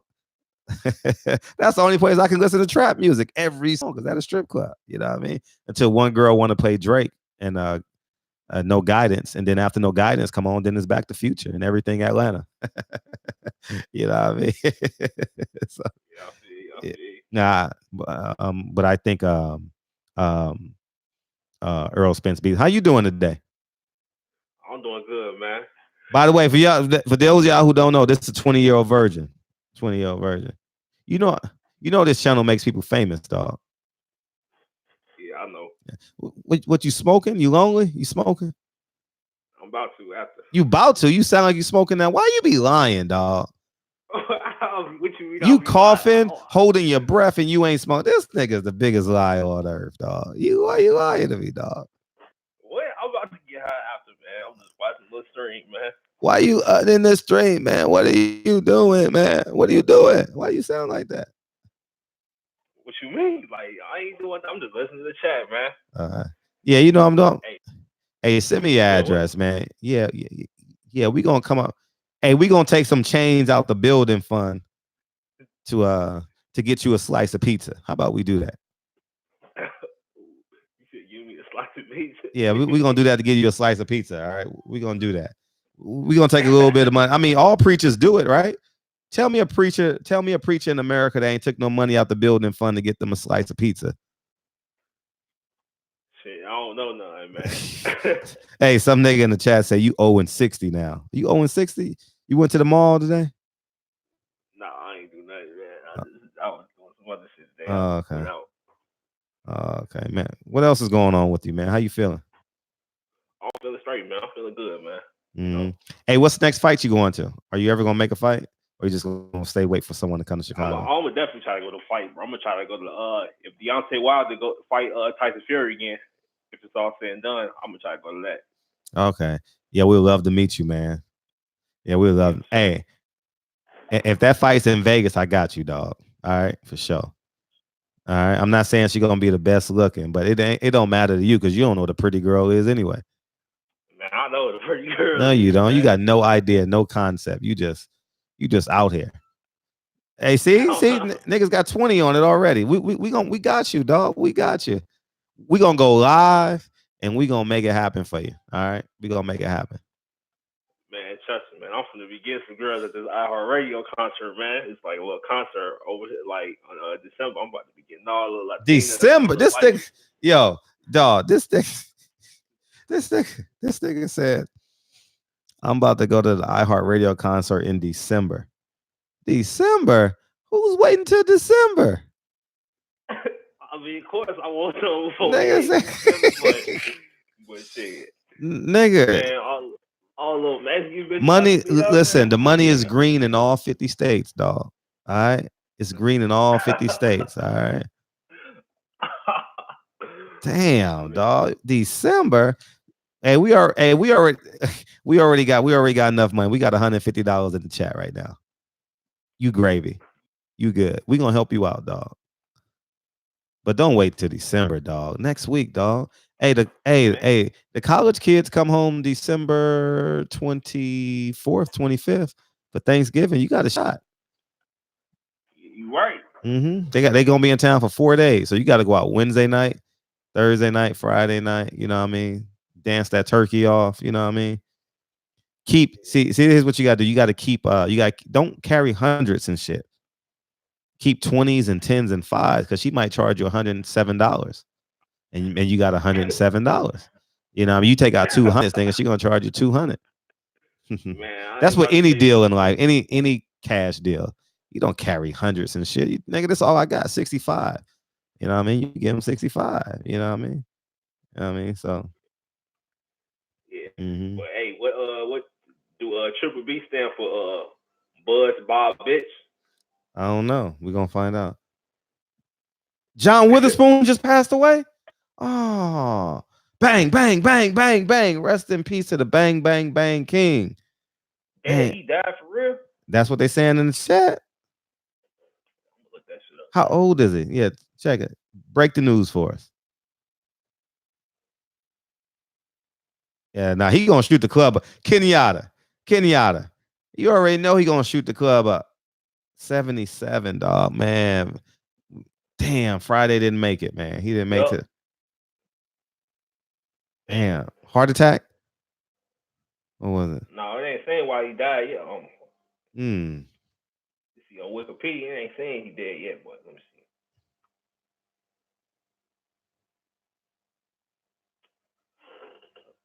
Yeah, Xavier. I don't think he'll be that. It's gonna be hard to be that good again, to get up that, because Shawn never gonna admit it, dog. He was on the internet watching all these videos, getting inspired. You know, he let out some clues and shit. Kenny Porter and then was watching this. Hey, it's us against the world, baby. Let's go. Let's get it, baby. Can you dig it, baby? Can you dig it, Shawn? Can you dig it, baby? Oh yeah, bro. Hey, boy, you was talking about the Tank versus Josh Taylor fight. Yeah, I ain't gonna lie, bro. I feel like it's some, like Tank. He a great fighter, bro. But it is some weaknesses that he got though. Like what? I think What's some weaknesses in this game? Oh well, he can get caught between his shots. Like if somebody like long, like Josh Taylor, who can box from the outside. Okay. I feel like he's gonna be able to get him. Okay, makes sense. Yeah, because like all Josh Taylor really got to do, he's got to be able to take his power. Nah, you're right. Nah, you spitting facts, but he's also little too. Josh Taylor was taller than Regis Prograis. You know what I mean? That leverage is gonna be. I mean, that's something that he can't. That's something that he can't train. You know what I mean? Yeah, he's just gonna have to box from the outside. I feel like he's gonna.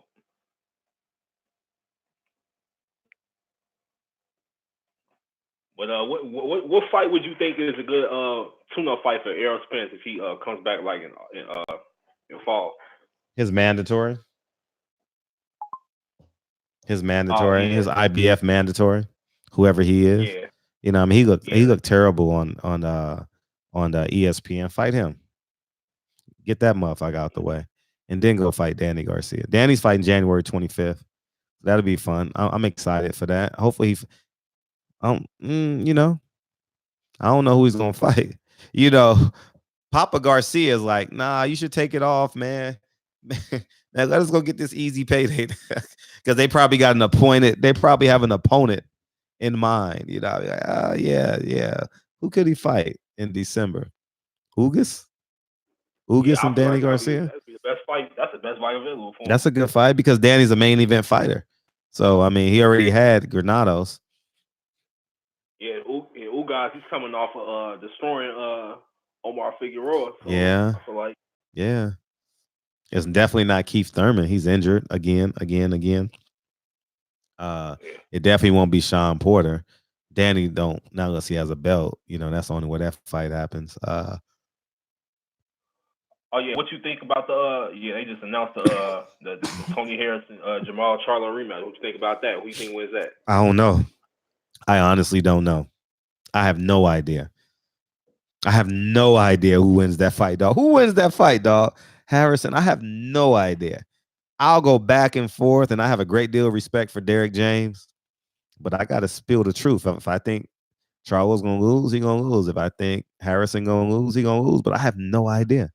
That's gonna be a tough fight to call. That's gonna be a. If you want to know what's interesting, bro, like I watched the fight live. Like I Charlo. when I watched the fight live, bro. Mm-hmm. So I thought Charlo won live, and then I rewatched it. I thought Harrison won. Harrison won. Yeah, he was landing the more cleaner shots. Mm-hmm. Yeah, shaped that fight too. He was so in good shape in the 10th, 11th round. He was having a conversation with Errol Spence, not even breathing hard. Can you imagine that shit? Think about that. He was having a conversation with Errol Spence in the corner, not even tired, in the 11th round.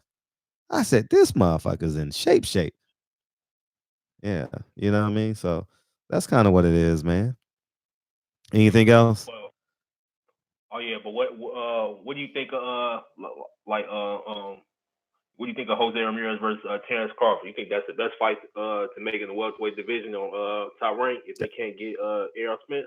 That fight can't happen for another year anyway. So right, I know because he got the Jose got like because he's fighting post-stall and then he's going to unify. So you know, Jose Ramirez is going to stay down there for another year. Because he got to unify with Josh Taylor, and he got to fight Paul Stall in February. They already announced that fight. or March, something like that. Yeah. Jose Ramirez living his best life. He got a lot of money for that last fight. I applaud him for it. You know. Yeah, I don't see nobody stopping him. Gregory Wyatt in the building. Yeah, Blue had Lorenzo Simpson on. I couldn't watch the whole chat because it was homework time for me. You know what I mean? Lincoln come home at 3:30 my time. I saw some of it, but I didn't watch all of it. John Witherspoon passed, aka Pop Bang Bang Bang Bang Bang. Oh yeah, what would you think is a good fight to get Gervonta in this like to a shot, the best shot? Luis Collazo. Why you say that? Like, he's a durable opponent, you know. Chris Van Heerden, you know, somewhere in that realm, you know, somebody like that. I think. What about a Jamal James? Ray Robinson will be a good case. Jamal James, maybe Danny Garcia versus Jamal James. Maybe that fight will happen. Yeah, I think that's a good fight. You know, yeah, it's a decent fight. Jamal James got to get out of Minnesota now. You know what I mean? At least get on somebody's undercard. And he's been, I mean, he got to get out of Minnesota. You know, he done been there his last 3 fights. No, I feel like that's a good place for him to be fighting. You know what I'm saying? How you keep fight from Minnesota and stuff like that. Like that's a good little chance for him to showcase. Feel me? Showcase himself. I just feel like he needs like a real name, like welterweight, like a Jose Tito Lopez, or like just somebody like with a name who's fought somebody. Yeah, man. It's anybody got any dating advice for him? See if you got some dating. I know you're watching the chat before you go smoke your blunt. Man, that's tough. I was just watching House Party a couple days ago. Danny versus Ortiz. Oh, you know, Pornhub. They say.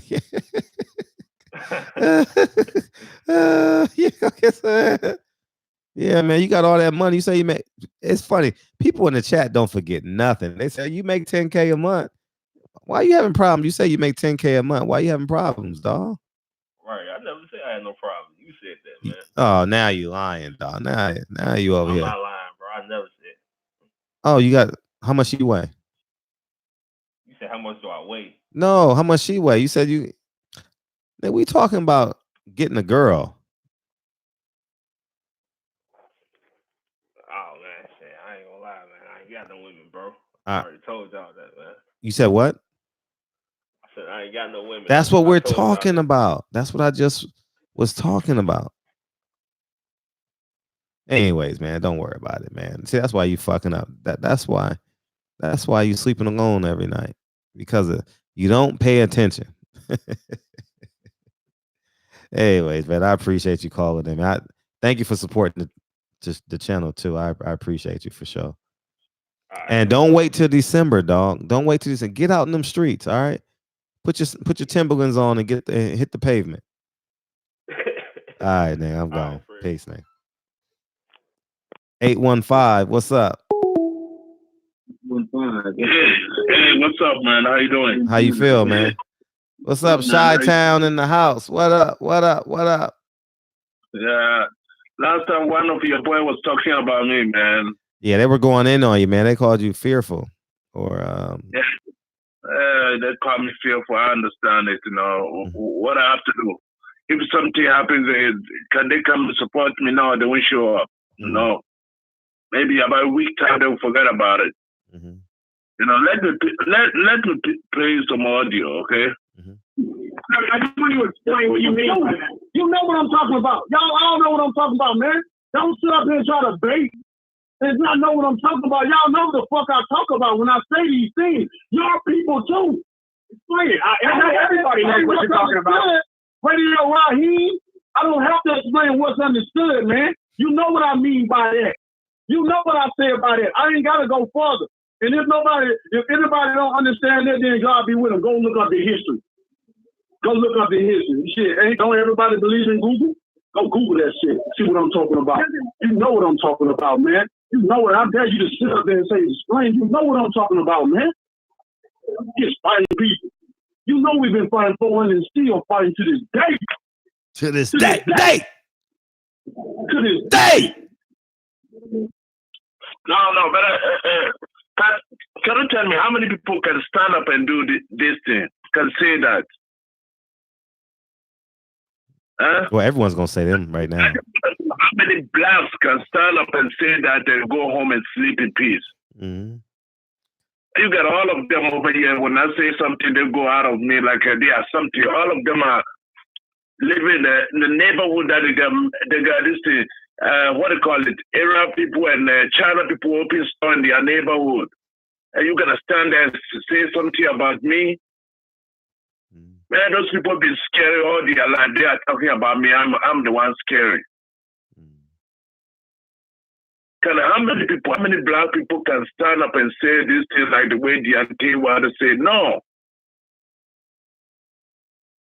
There's a bunch of people who have money in this country, a bunch of black people who have something, and they can come together. Just get 3 black people to come together to do something in their neighborhood. Mm-hmm. When I go to my neighborhood, when I go and I see Arab and the China and have a store, I get pissed every time that I see them. They got a store in a black neighborhood.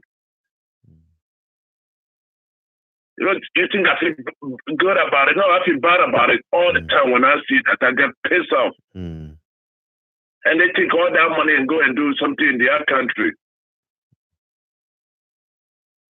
In China, you can do those things, man. They have some neighborhood in China. They tell black people don't come down neighborhood. They do. But when they come over here, you tell them that all the ghettos over here, there's no people over there who can come together and open a store. There's no 5 people who can come together and say, so let's put some money together and open a store in our neighborhood. And you're going to tell them that I'm the one scary.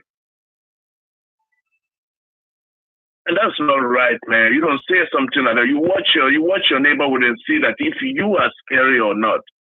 And that's the time that you can see how people are more scary. If they don't want to give you a loan, they don't want to give you a loan to do something, but you guys come together, you can do something. You know, but that's the way it goes, man. But because guess what? We're always scared. We're scared we're going to die. Something going to happen. Something going to happen. But if we take that chance and die, so our kids won't do those things. If I stand up in my neighborhood, guess what? It's just only me solo. Nobody going to come and help me out. You know, but you know, what I'm going to say, I'm from Africa, man. I just come here to see how things going to go. Things are going. You know, I came here because somebody brought me over here. I wish it's gonna be. I can turn it over, but that's the way it goes, man. Man, I just like to listen to your talking. I learn a lot of things from you. Okay. Thank you, brother. I learn a lot of things from you. You know what you're doing. You know you're gonna help a lot of not us, but kids that who are growing up. If we can show them those systems, how to build their self, how to invest on their own self. They're going to make a difference because we, the oldest one, all of us, our mind is fucked up. Now we have to educate the kids and keep on talking to them, keep on showing the right thing to do. Like, let me tell you an example. My son is 13 years old. Guess what? Next year he's going to college. And he's 12 years old. He's 6-time national champion. He's been ranked number 1 since he was 9 years old. Next year he's going to college. I called 3 colleges, and guess what? They tried to deny my son his application and one of the colleges. So he's going to start taking 2 classes from next year. Then after that, I'll keep him from that and take him to college to go to school. But he has to finish it. By 17, 16 years, he's done with college.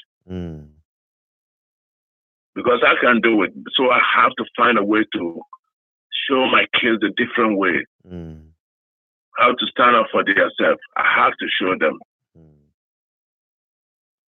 That's what we're supposed to do. If we don't do that, guess what? That slave thing gonna start over again. Look the Mexican people. Look how they hate us so much. We built this country for them to come and live here.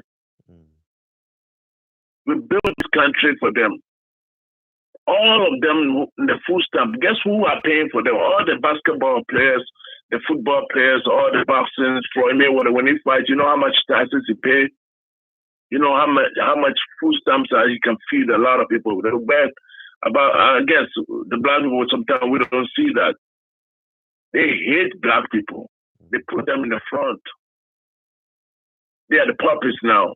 They say, be mean to black people. And look, Shakur Stevenson, you tell them that all the black females over here, you can find a black female. Man, these people are joking. You're going to go and date a Mexican girl and then they will be talking nasty about you. I don't get it. I don't get it. All that black females, and you can find a black female. What's your solution? Man, let the bitch go and find your own kind of people, man. No. What I'm talking about. What's your solution for us? He got wrong people around him. That's the problem. He got Andrew. I used to love that guy, man. I used to love that guy after I see that the way he turned his back. Mm-hmm. And you're gonna tell Timothy Brady to say something. Somebody who is married to a Spanish lady. Man, what's your answer for black men? What's your answer? Because if you want to, because we are scared to die, that's the problem. There's nobody gonna stand up for us and say, "I don't care, I'll die. Let me die. Let the next person also die." The moment you take that fear out, that scary to die, that fear out, everything gonna be okay. Because they know that we don't go and tempt the black people because they don't care. They will kill themselves. Leave them alone. Without that, nothing gonna happen. It's fear. What's fear? The fear is only dying. That's all people. That's the only thing they're afraid. Because they know the courthouse, they're always gonna beat you. Because they know that your people won't support you. They will support you for a week, then they will let you go. 1 week, even 1 week is too long. But dying, if we die for our people, then now they're going to stand up and say, "Oh, let's do the right thing." And guess what? It's nothing to do with racism. It's nothing to do. The brain is fucked up. And if you don't wake the brain out, if you don't do something to wake their brain up and say, "Hey, this is not good," this don't have their brain is already. It's a sickness. Racism is not something like it's that somebody hates. It's a sickness. We hate our own kind of people. Black people hate black people. What's that? You tell them that they are racist too? No. It's a sickness in the mind. How can you wake the sick? How can you cure that sickness? Fear. When you start putting fear on them, now they're going to see the difference. They're going to say, "Oh, shit, let's do something different." I don't want to even talk about all those things.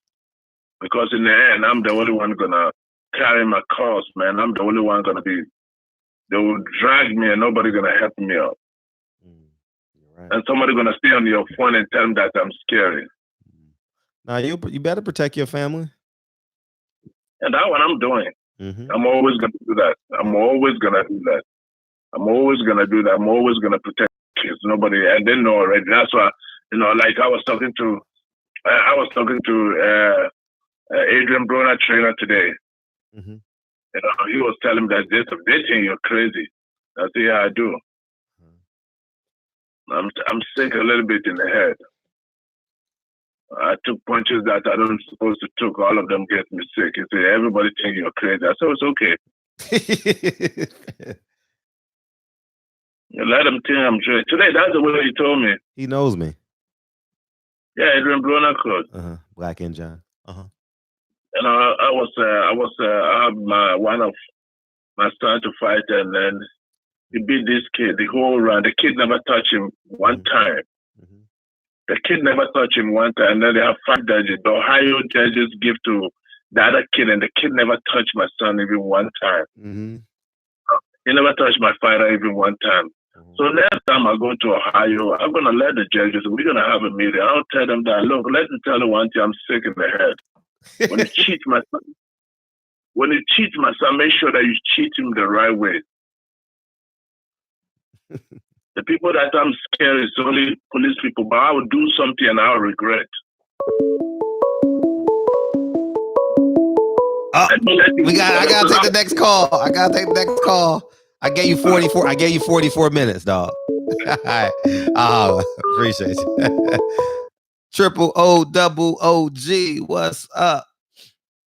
Man, you played that shit. If we would have had his ass in Virginia trying to play on somebody's goddamn knowledge, we would have beat his ass and tied him up in the woods and let the raccoons and the squirrels and all the little varmints just eat his ass up. Just put a lot of cuts on him. I couldn't believe when he said that. I wanted Deontay to slap his goddamn ass so bad. But you know, Dante got a heart. You got to say name, because they think you talking about the last caller. You talking about who? I'm talking about when Deontay told the guy. Oh, you don't know his name? Jay. Radio Raheem is his name. I ain't trying to know his motherfucking name. That motherfucker, every time I see him, I don't want to hear shit he got to say. I don't care if he interviewing goddamn Deontay. Gotcha. That's a coon if I ain't never seen one, man. And he played that shit. He tried to play him in front of them white folks to see if he knew what he was talking about. You know, like some history. Yeah. And I wanted to go, nigga, didn't Deontay tell you went to college? But you ain't need to go to college to know about that shit. Man. He come from Alabama. His history is passed on by the elders. You know what I mean? Just like in my family, our history was passed up to us. I'm like, damn, man. I say, what is he playing that for? Oh, and I don't know who's the African guy. What was he talking about? What was he talking about? He's talking about everything. But he's talking about black people being accountable to tearing down the system and standing up when it's time to stand up, and we hate on each other. Tell him go to Africa and stand the fuck up. What the fuck he doing here? They colonized all Africa. Did he read that? They colonized Europeans. All the European powers got together way, way, way, way back in the day and went and divided Africa up. So tell him go back and goddamn straighten his shit out and get the fuck out of America talking that shit. I don't fuck with Africans, man. I'm sorry. And when I start asking them questions, like, did your people sell me? They be like, huh? I said, you heard me. Did your people sell me? Well, some of them did. I have some relatives that I said, yeah, you're going to put it on your relatives now. Okay. So I never knew this history. Y'all didn't bring y'all ass over here through Europe. They didn't come straight over here. They come through Europe first. Then they come to New York. You didn't know that, right? Yeah. I'm real familiar with Ellis Island. Continue. Prior to Ellis Island. You what? I'm real familiar. Yeah. Go ahead. I'm real familiar. Yeah, that's how they get here. They come through Europe. Because see, the ones that go to Europe, they got a little substance. If you ain't got no substance, the ones like us who were sold into slavery, our ancestors, we can never come over here. So my people are the ones over there that can't get here. They can't get in the lotteries or anything. You got to have money or substance. So when them motherfuckers come over here, I light their ass up. I don't play with them. I said, y'all coming here to replace us. I said, I know the politics and I know the system. I said, we built everything. Everything's in place for you. You're supposed to be on our goddamn side. So don't play that I'm on your side shit. No, the fuck you ain't. You ain't on my damn side. So what's the bridge? You ain't gonna be on the front line either. So what's the bridge? What's the bridge? Yeah, what's the bridge? What bridge?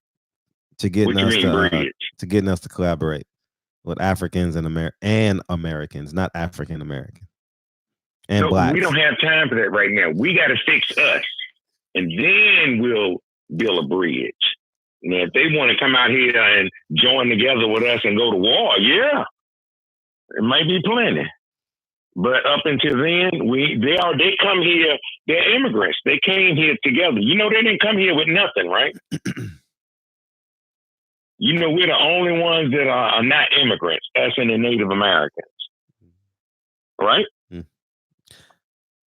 You did know that, right? Know what? We're not immigrants. No, we're not. No. But for the sake of a contemporary conversation, you know what I mean? You kind of move them there and then you tell them the truth. But continue. Yeah, I get what you're saying. Yeah. Yeah, and the reason I say that is every immigrant come over There's here no and they such take thing. advantage Listen, of. I'm gonna tell everybody this. Huh? There's no such thing as an African immigrant. There's no such thing of it. Africa is the mother of civilization. Do you understand what I'm saying? Just from that pretense. But continue. I understand that too. I got that too. But when they come over here, do you know who they connect with first? White people. Well, they're trying to get a job, and the people in power are the people in no, power. Not that they don't just they don't just get a job, Fred. I tell you, they come here through Europe. They go to schools in Europe. They don't go to school here. They go to Europe first. Then they come from Europe and come here and go to school, and they take advantage of the system. And they get the stuff through our tax money. I pay taxes too. So why you can't fix us? Do you? Now, I'm good. I'm good. My family's good. We had shit passed down generational, and we work hard. Okay, but everybody can't work hard when you got a system that's set up for you to be a bottom caste, because somebody got to feed off of you. That's just the way it is here. That's part of capitalism. Now, do you think that we should transfer that energy to people other than Africans? After we get ourselves together, then I'll go march and help everybody. But when that LGBT shit passed before us as civil rights, and we still here got to vote for what? What are we voting for now? It's the we got to get somebody in office to do what? It's also like I just lost the word, but they're creating this fake narrative of who they are in Africa to some degree and who we are in America, and it creates this collision. You get what I'm saying? I got that too. See, I've never been to Africa, and people who go to Africa, I'm going. Visit, I can't wait to go when my son gets a little bit older, and my daughter. Yeah, but I'm not waiting. I can't waste that. I don't want to waste that trip. That's a 24-hour trip. I want to waste a trip. Well, so that's why I know a lot of Africans here. Look, I know a lot of Africans here in D.C., New York, everywhere, and I talk to all of them. I do business with them. I get stuff from them and sell this, that, whatever. But one of them wanted me to marry his cousin so she could be over here. And I said, well, how long I got to look at her? He said, the day you marry, we're going to take her back to New York. You ain't never got to see her again. I told him $20,000. He said, that's a little high. I said, what she look like? He said, well, don't worry about what she look like. I said, if she beautiful, I may charge you $10,000. But if she ugly, it's going to be 20. Because I might be stuck with her. I don't know. He didn't call me back. But here's my thing. Okay. We first got to get our people together here. Social media and Facebook is helping that. I don't care how much we argue on Facebook and this and that. We're communicating. Because as soon as you get tired of arguing, guess what you do? You come together. There ain't no such thing as black on black crime. That's just shit people make up. They kill more of each other than we do. They just like to, put ours out there more because we're bottom caste. So we make the news so they can try to hide their shit, but they do so much shit they can't hide it. Thanks.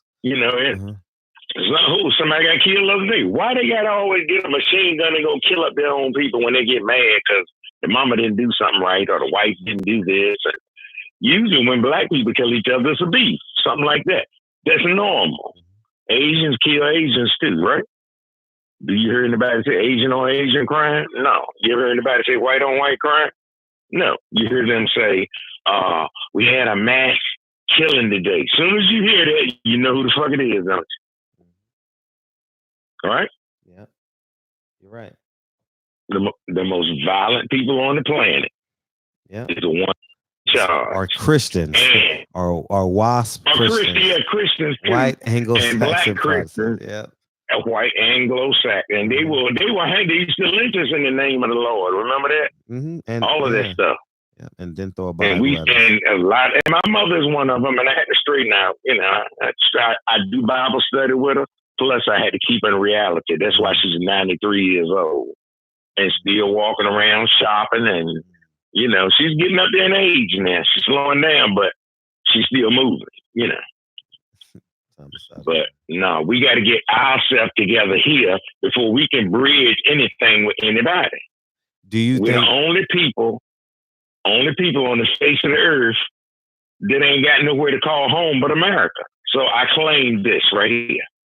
This is mine now. I want you to fix my people. I understand the pain that you have. Yeah. I get the pain that you have. But you got it too. Yeah. Do you think that we should put it on somebody else though? Keep the same energy for the It's political. I think I told you about a week or so ago. The answer to our problem gonna be political. And it's the ones that have the halves of us gonna have to be the ones to get this started politically. And I ain't talking about no entertainers. It's the ground roots people.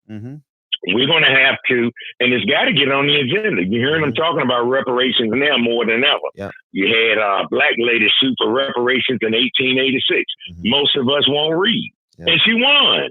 The white man kidnapped her, had her in slavery for 25 years. And she sued him 25 years later when she was free. And she won. And they were shocked. But we just run around and you think we're not getting along, but we actually get along better than most other people. We do. We get along better than most other people everywhere. Now, Africa, I don't know about Africa. I know what I read and what I've learned. And the more I've read and learned, it started to scare me when I found out that, damn, I thought they went over there and stole us. You didn't stole us. Y'all sold us to them. Shit. They got fucking, are you going to West Africa?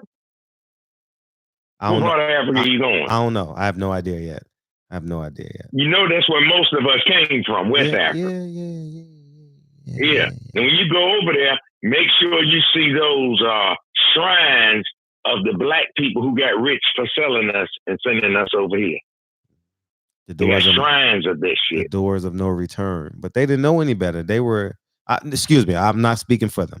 Forgive me. Let me strike that comment. I was going to say, let me strike that. Let me strike that comment. Okay.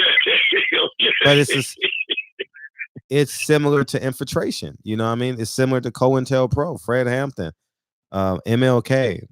I mean, the Bob Marley, Malcolm X, you know, the list goes on and on. It's been infiltration, you know? So that's a form of infiltration, you know? Hey, I'm going to give you whatever you need. You know what I mean? Let's tell these people that they're going on vacation. You know, whatever they had to do to get these people on the boat, that's what they did.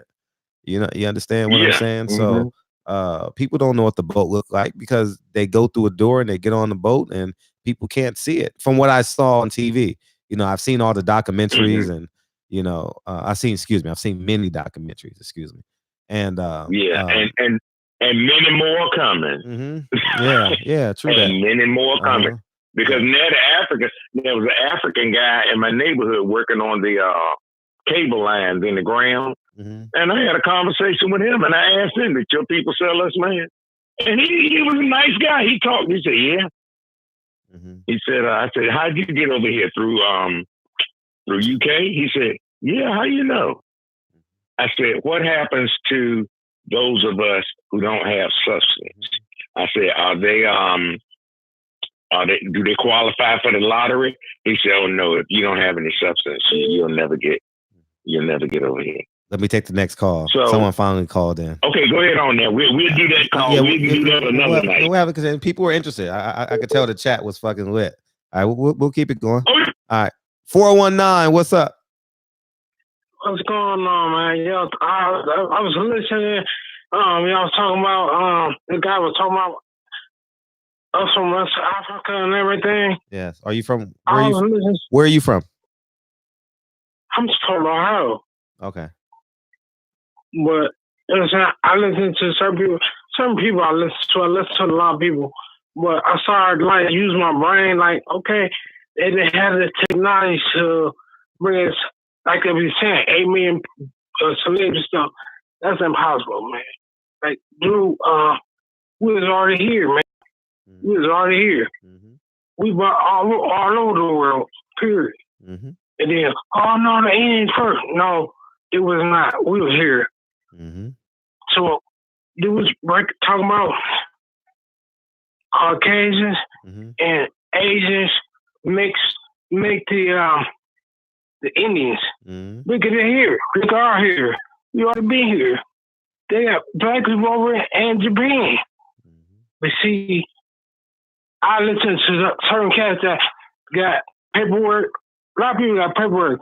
Because do you actually know somebody from Africa, period? I don't know nobody that knows somebody who from Africa, period. Do you know somebody? Say it again. Say the question again. Do you know somebody from Africa? Do I know someone family. from Africa right now? Yeah, family. I'm saying. Yeah, I do. I know someone from Ethiopia that I'm very cool with. Okay. But it's like, it's kind of rare that most of the people you know say me. I ain't nobody from my family from Africa. We look alike. We're not the same type of people. I'm saying we kind of look alike, but we're not the same people. That's why I noticed by me working at a barbershop, I cut everybody here. Oh, you cut hair? I noticed that. You a barber? Yeah.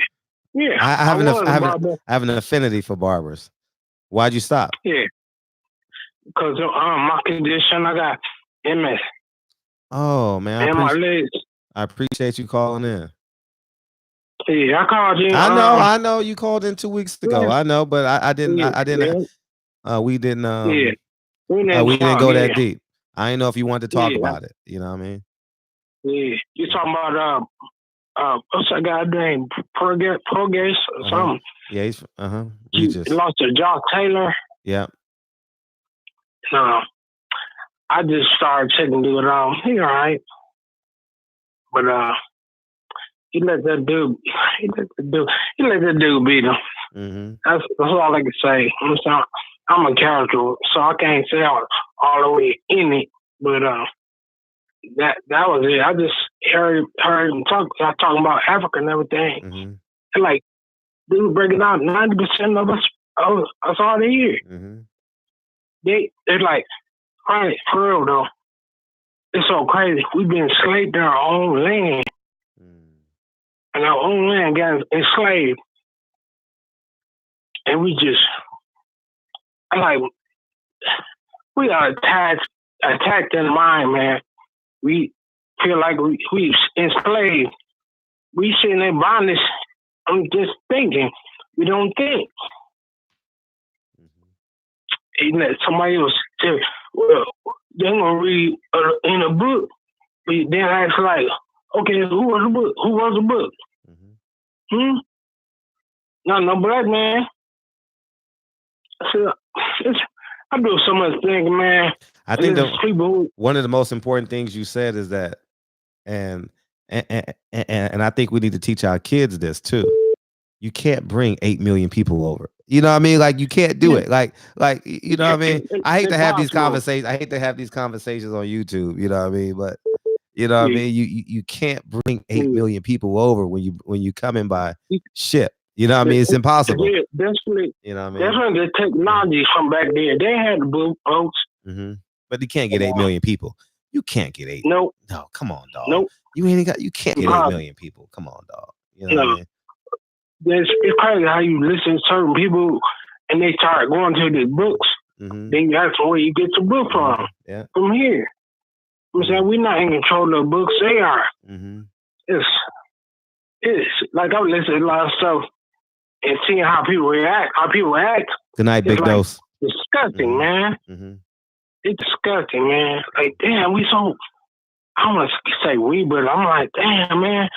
Most of our people just like idiots sometimes, man. I'm like, come on, man. It's like, man, I just like, oh. But I ain't trying to hold you up. I just want to call in and say what I had to say. That we was already here, man. you know, nobody I know from Africa, slaves and all, they don't even deal with us like that. Really.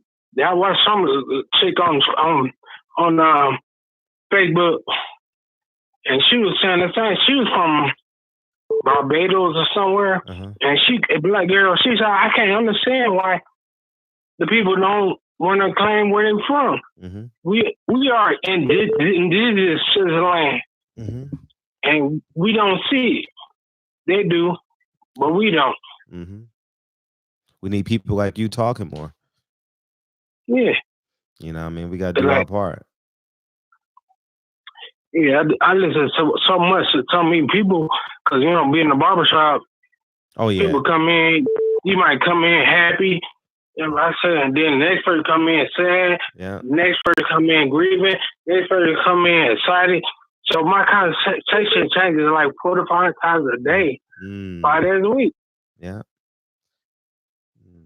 No, you're right. And I have, like, it's so crazy. I have people tell me stuff that they don't even tell their family, but they're so comfortable with me. Oh, the barbershop is where it's at. That's why my channel is called Barbershop Conversations, man.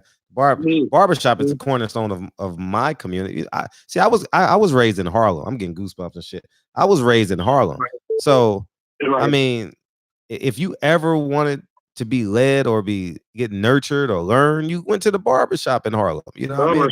It's just what it was, you know, and in Harlem, the Muslims, when I was a kid, monopolized the barbershops in Harlem. I grew up on the Hum 47 in Lenox at Esplanade Garden. So we monopolized the whole Lenox Avenue. Was all Muslims and black people working and doing it. It wasn't, you know what I mean? It was a different feel, you know? And but I was and I'll be true and I'll be honest, the crack era was storming through our city, Harlem.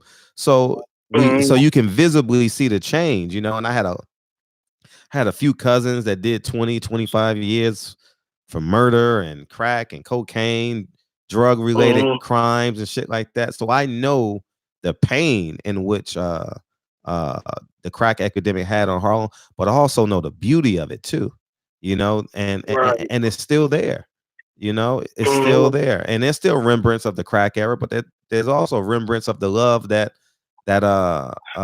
Malcolm X and everyone else that came through our city, and that energy is still present, you know, and it's just facts, you know. Right. You know what I mean? Yeah, and if you're in the chat, feel free to offer some books or some lectures or some links that we should be watching as related to it, because I don't have every answer, but I definitely have a platform where we can talk about this. You know what I mean?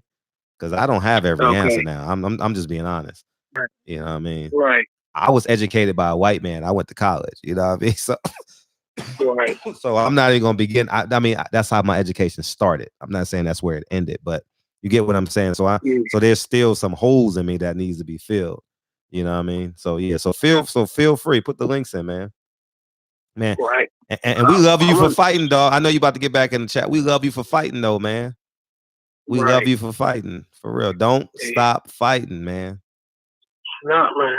You know what I mean? It's like, I love my people, man. I hear it. Hurt me. It hurt me to see so many of us go through the books that like make us seem like something we ain't. Mm-hmm. We people of nature, man. Mm-hmm. We're the only one born with just to like I want to say what's the word? Our own like tan. You know what I'm saying? Born with a tan. We don't get sun brown. Mm-hmm. We don't. We people of nature, man. I know when I'm around somebody who people of nature, because you know how you meet somebody, y'all just get along like they want to do like for somebody like 4 or 5 minutes. Like, man, that's nature, man. Man, this shit gonna have me up all night. Man, you just inspired this shit out. I'm gonna be up all night watching this shit now, man.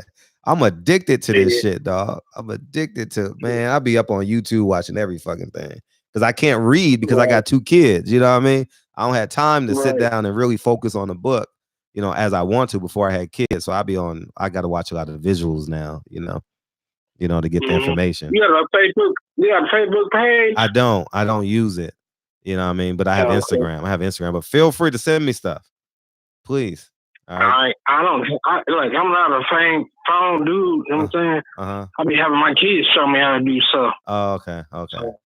Yeah. How many kids you got? 2. Oh, that's be how old are they? 22 and 19. Oh, okay. 22 and 19. Okay. All right. Man, who's the oldest? My son. Oh, okay. Yeah. I've seen all the Hidden Colors. Yeah, man. It's I haven't seen the last one yet though. I haven't seen the last one. I haven't seen that one either. I'm gonna watch it at some point. I don't watch. It's so crazy. I don't watch so much TV at all. It'll be my entertainment is me thinking and being YouTube, listening to other people that's thinking too. And I like. Good night, Corey, man. Yellow Man Jackson. Appreciate you. Go ahead. Yeah. I appreciate you over here, man. Like, man, when I miss one of your shows, I'm like, damn, I'll go back on YouTube. Well, thank God it's logged. It's cataloged. It ain't going nowhere. That's what's up. Yeah. I always tell people, like, man, black people, like, we from here, man. I feel offended a little bit when somebody call me an African American. I'm not from Africa, man. I'm from here. I'm in indigenous citizen land. So I always stop a lot of black people like, okay, what part? Like, I got, fuck I do, man. He burned it out like both. So that like an Afro-American is like, is made up. Let me take this next call. I'll let you go to Okay, I'm gonna let you go. I appreciate you calling. Don't hesitate tomorrow night. Definitely do, man. All right. Yeah. Lemo tent to V12, double check the details. Gotta cross my T's and dot my I's or I can't sleep well. What up? What up, Brian? I was just listening. I got you, Rich Owens. Go ahead. I was just listening, picking up from when OG was on the line, and then your last call. So I just wanted to, clarify something. How's your Mandarin, Fred? No Mandarin. You don't speak Mandarin? No. Okay. I like navel oranges, though. I like navel oranges. No, I'm saying, well, how is your German? You speak German? 9. No, so the point I'm getting at is, if you go back in history to the slave trade in particular, my number one question is, and this is the most intelligent thing that a person should ask another person, is like, when it came to the slave trade, how were they able to communicate?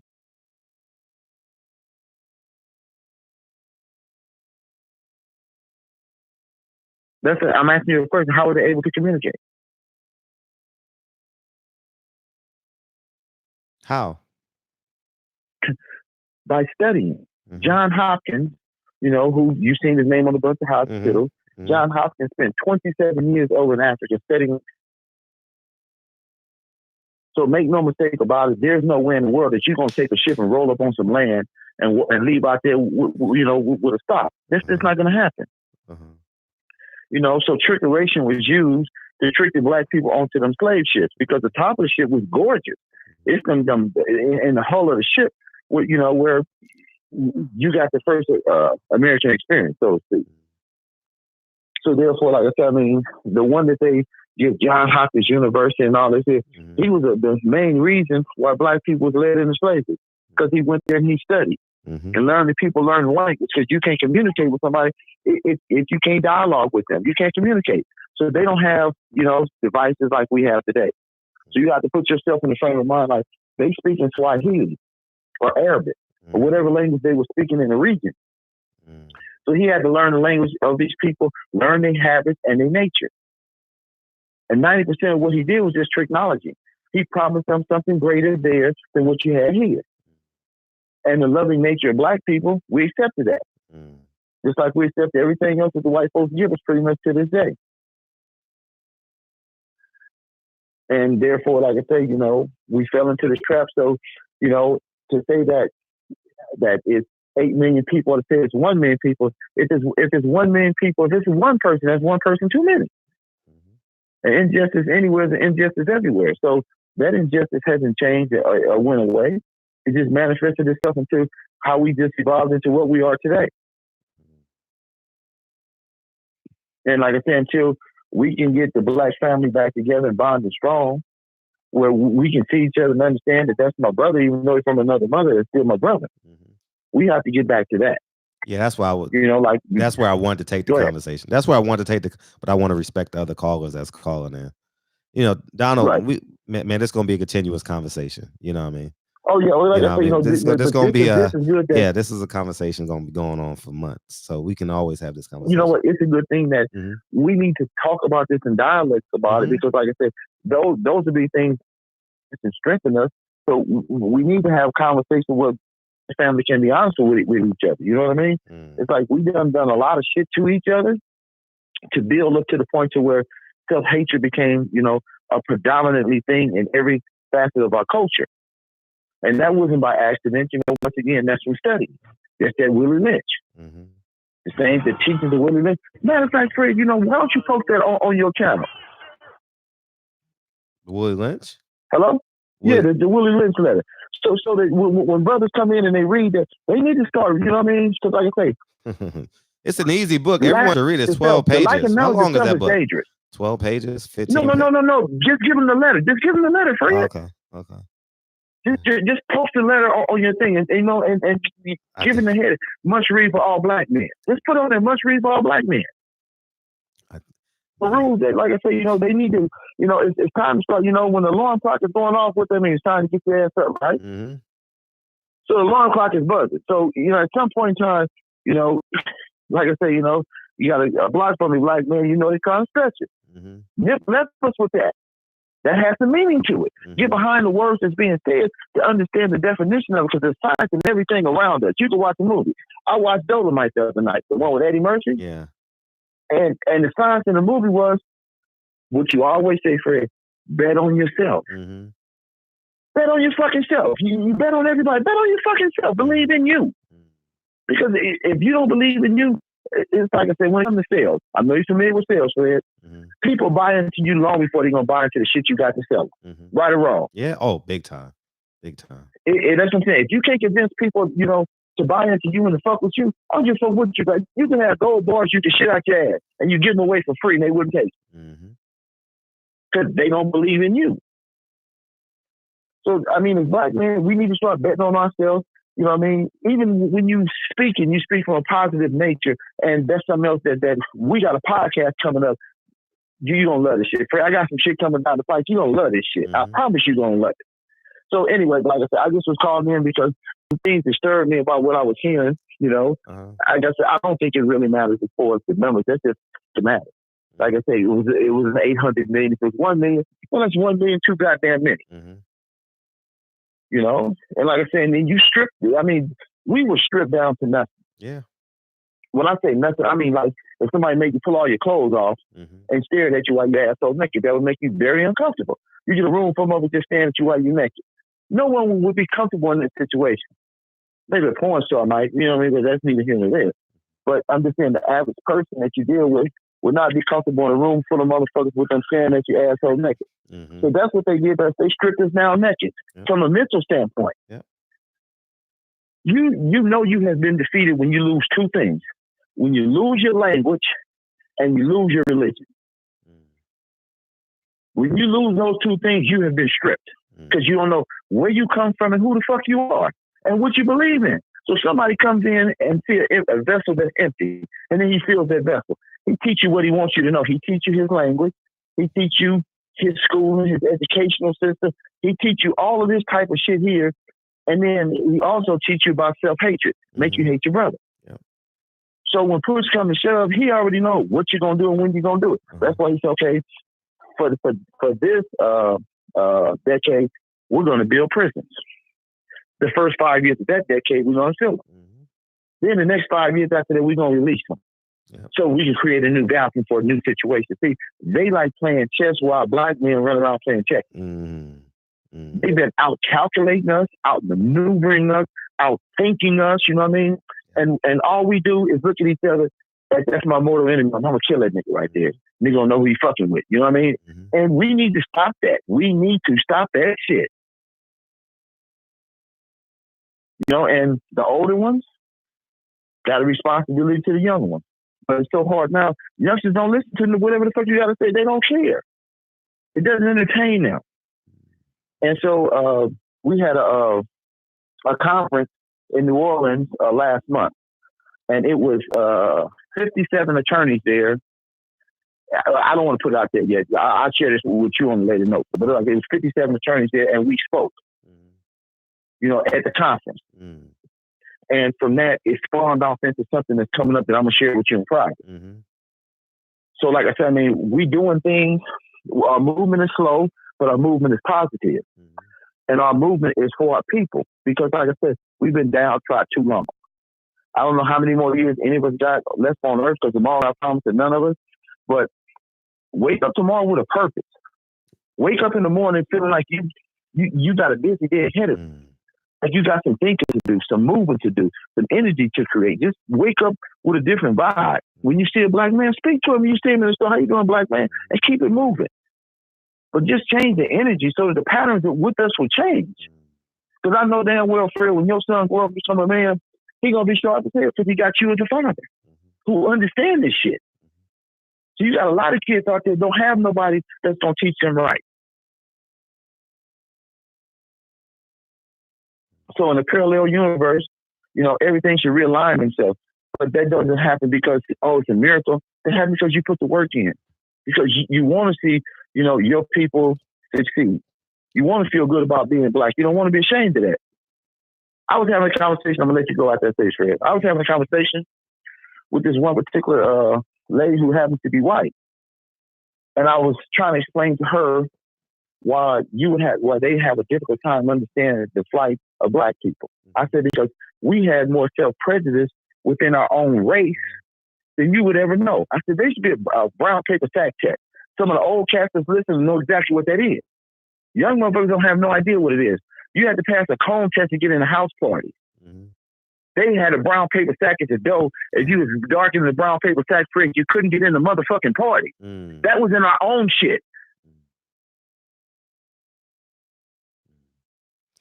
Perms and processing our hair and all that type of shit there. That was done because nobody wanted to be black. We want to be as close as we could to white folks. This is the true history of what black people have went through in America. Some of the youngsters don't know nothing about this shit. And I mean, it's sad, but it's true. So with that being said, let the next Charlie call in, speak your truth, spit your shit. We will be listening to you. Peace and love, Fred. Peace and love. Appreciate you. Lemon tip the B12, double check the details. Gotta cross my T's and dot my I's or I can't sleep well. Damn, that shit bangs, huh? Woo, that shit. Hey, text it to me. He knows his sports. Text it to me. Please text him to me. I'm like a connoisseur. I got a long drive tomorrow too. Shit, man.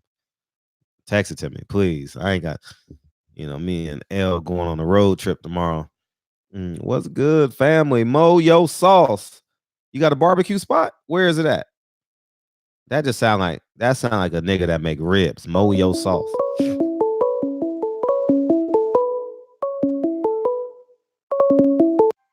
Let's bring you in. Lemon tip the B12, double check the details. Gotta cross my T's and dot my I's or I can't sleep well. What up, man? What up? What's up, man? Hey, man, that Nipsey, man, that should be hurting my heart, man, when I hear it. It does. I really can't listen to him, man. Oh, I'll bring you into something else then next time. No, it's still good. Man, it just that's one of the tragedies that, man, really affected me, especially over in the area, man, because I got history over in that area as well. I live in the area. I can't go 2 blocks without seeing a Nipsey mural. I can't in any direction. Man. His daughter went to school right across the street from Lincoln. So, you know what I mean? Like it's, you know what I mean? He drove down my street every morning to take his daughter to school, man. So he's the only one in the neighborhood with a Rolls. I should say the only one, but you know what I'm saying. Right. Yeah, it's just cold because I had homies that lived over there. Because I grew up in the Hundreds, but I okay. had a homie down there. Okay. And shit. Wow, Hundreds. Yeah. But man, the conversation everyone's having, man, when it relates to us and our history and our plight in this country, man, this is a great conversation, man. And I think the one thing that hits on kind of what the African brother was speaking on, oh dang, did we drop? No, you good. No, you good. You good. You good. Was yeah, we good. It's like his concern over our acceptance by other people. It ain't up for other people to love, accept us, for us to want or to reach across the aisle for them to want to love us. It's our job to go about doing our own communal things as far as building us as a people and progressing within this country. And I think that's the one thing that doesn't happen enough is us taking our piece of this country. And it's not by force. You ain't got to do none of that. You just implement your ways. You hold your ground. You stand firm and you push through all these doors. And the only way to do it is to educate ourselves. That's the one thing that's lacking is this push and acceptance for being intelligent. So many people feel folks. I ain't got to put on the two faces. I'm myself. They accept me for how I am. And I think that's one of the pushes that sits us way back. How many rocket engineers are we developing? How many pushes are for engineers? I'm all about that nerd shit. And I make nerd shit look cool. And I think that's the one thing. Before Europeans invaded Africa, they faced no chance of invading Africa when those civilizations were far advanced. They're structured well, and there's nothing you can do to an intelligent society. The same way goes true for European societies.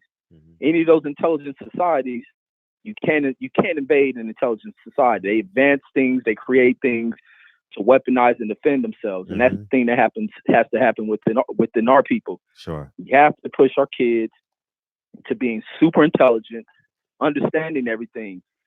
Yeah, it's cool for your kids. They want to be artists. They want to be ball players, but they need to have something in that brain that functions on a high level, a high intellectual level, because you can conquer intellectually deficient people all damn day. You see them all day on sports fields. Not all of them, but you see some of these physically strong fools who you wonder why they such coons and stuff. It's because they lack a whole lot in that brain. There's no intelligence running through it. Even during the slavery, you couldn't defeat an intelligent man. An intelligent black man was a free man. And that's the same thing happens in this current society. That's the push that must happen in today's society. You buck up when you need to buck up. You don't turn the other cheek to no bigot shit. And when it comes to being intelligent, you stand in the room amongst the most intellectual people and you make them feel in peace. We ain't got to go back to being kings or when we hear. It's great to learn that history. It does nothing to advance you. Things to advance you, especially when it's our adults. We got kids, is to push them. You want your kids to be in the next scientist that's sending things off into space, performing brain surgeries, heart surgeries. That's the push you need. And those are the ones who take seats at tables to becoming the bombers. People want to knock a bomber. You know, the one thing that bugged me is with that H-Con cat, because I remember you ran for was it City Hall or something? Yeah, public office, city council. Yeah, and I think that's more of what needs to happen. Being politically involved in the system, and even Willie D was doing it. That's the type of push you have to make. You have to affect things politically as well as affecting things on the intellectual level of things, and that's what people are missing. But it's uncool because so many people. I didn't watch so many people from where I come from in all of our communities who knock the most intelligent, intellectual, youth that are around us playing as if they nerds, they squares. That type of shit has to happen. Sometimes the things that lead society are the most intelligent people. You look at those evil Nazi empires. Hitler wasn't running that shit. It was the most intellectual people that was going about running that society. And that's the ones who control and rule society. You use the most physically strong ones because they're going to do whatever an intelligent fool tells them. But that's all I want. I just wanted to kick on that one. But I'm enjoying that conversation too. Oh yeah, it's a great comment. I appreciate you calling in. Everyone has an opinion, man, because we all got to find a space where we can grow from. You know what I mean? Because we're only taught so much. You know what I mean? And it's up to us to actually water our own garden. You know what I mean? Because they ain't gonna water it in education. They're not gonna do it. They're not gonna do it. Right, absolutely. But I'm gonna get in. Y'all keep calling in, man. Keep picking. We need to hear these conversations. Conversations rules the nation. So let's talk about it, man. And hit that damn like button. Yeah, smash that like button, y'all. What y'all doing? Y'all tripping. Can we get to 300 likes? Damn, we gonna have 400 people in here consistently. You know what I mean? I appreciate it. Let me get you out of here with this.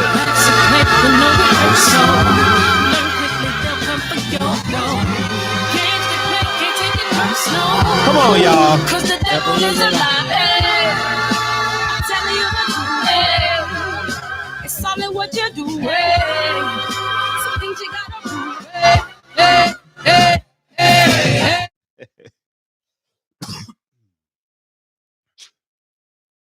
Yeah, man. Great call. Thank you, man.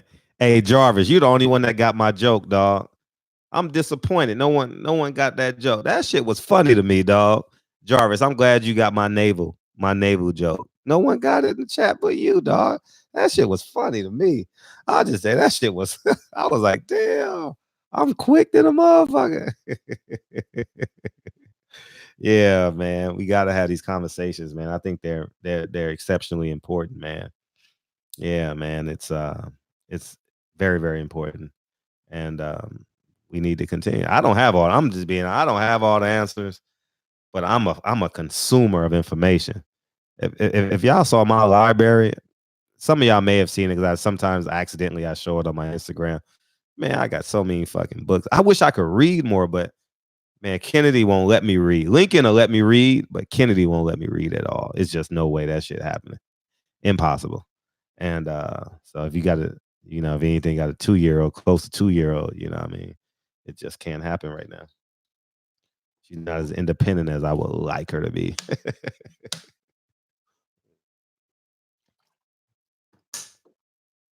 But I did buy the Malcolm Gladwell book. And guess what I'm going to be reading on the plane when I go to Alabama? Malcolm Gladwell. I can't fucking wait to read that book, dog. Oh, man. Yeah, John Witherspoon was cool. I wish I would have met the man. You know what I mean? I genuinely wish I would have met the man. You know what I mean? Damn, we've been on it 2 hours. Dog, I forgot to give y'all the warning. Hey, YouTube giving us love the last 2 nights, dog. I told y'all I paid my internet bill. I told y'all. I don't know. And YouTube be tripping on me some days, man. I don't know what it is, man. But damn, 2 hours, and I lost track of time. Like, I got to drive 6 hours tomorrow. I got to get off. I got to drive 6 o'clock in the morning, man. So, but yeah, man, great conversations, great conversation starter. Guess what I'm going to do? I'm going to pack my shit up tomorrow so we can have this show tomorrow night. I'll be on the same time zone. And so I don't want to prepare the enemy. Y'all know where I'm going, but I don't want to say it. But that's where I'll be tomorrow. Use your common sense. And I'll be there for 2 days. And then I'm coming back to LA. So that's where I'll be tomorrow.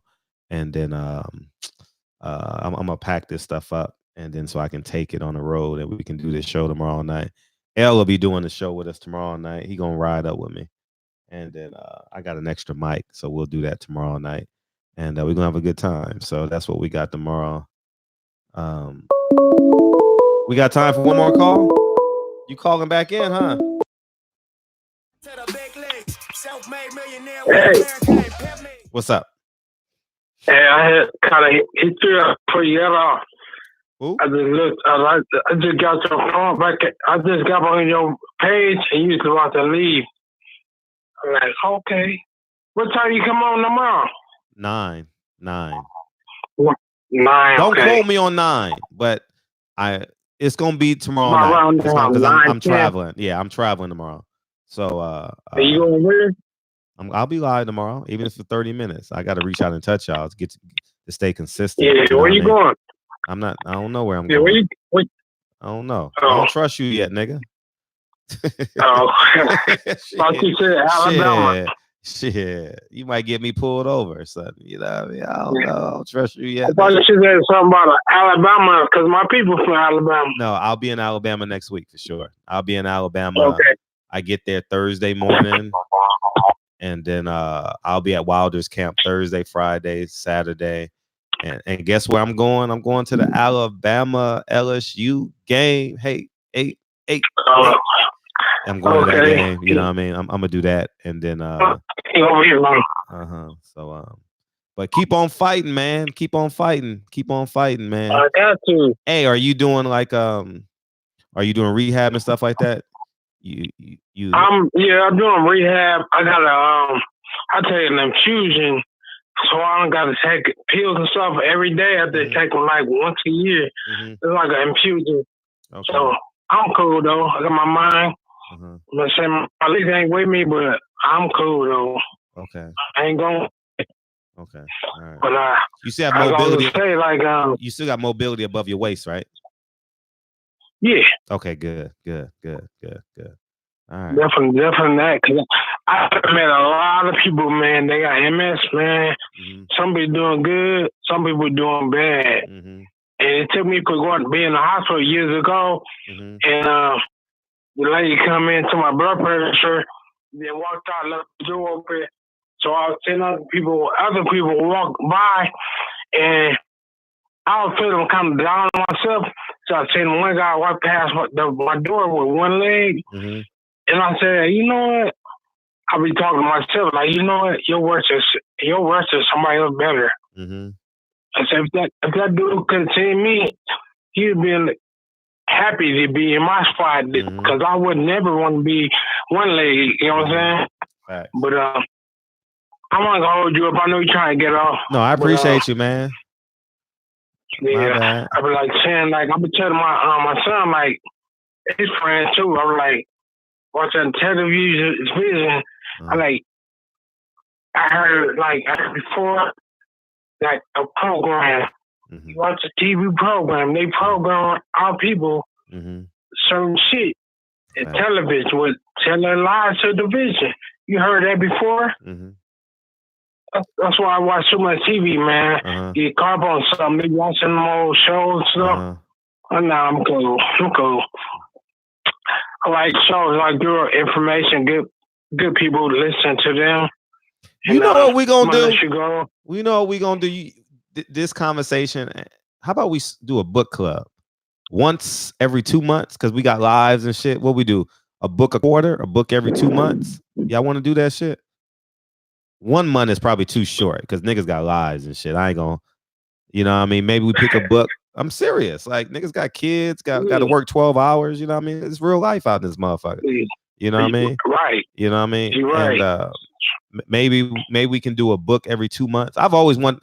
Yeah, I don't know if y'all know. I've written 3 books, and I'm really a nerd that was raised a bunch around pimps, players, and hustlers. Yeah, want to check it out. Yeah, I saw that champ side. Oh, yeah, that's what's up.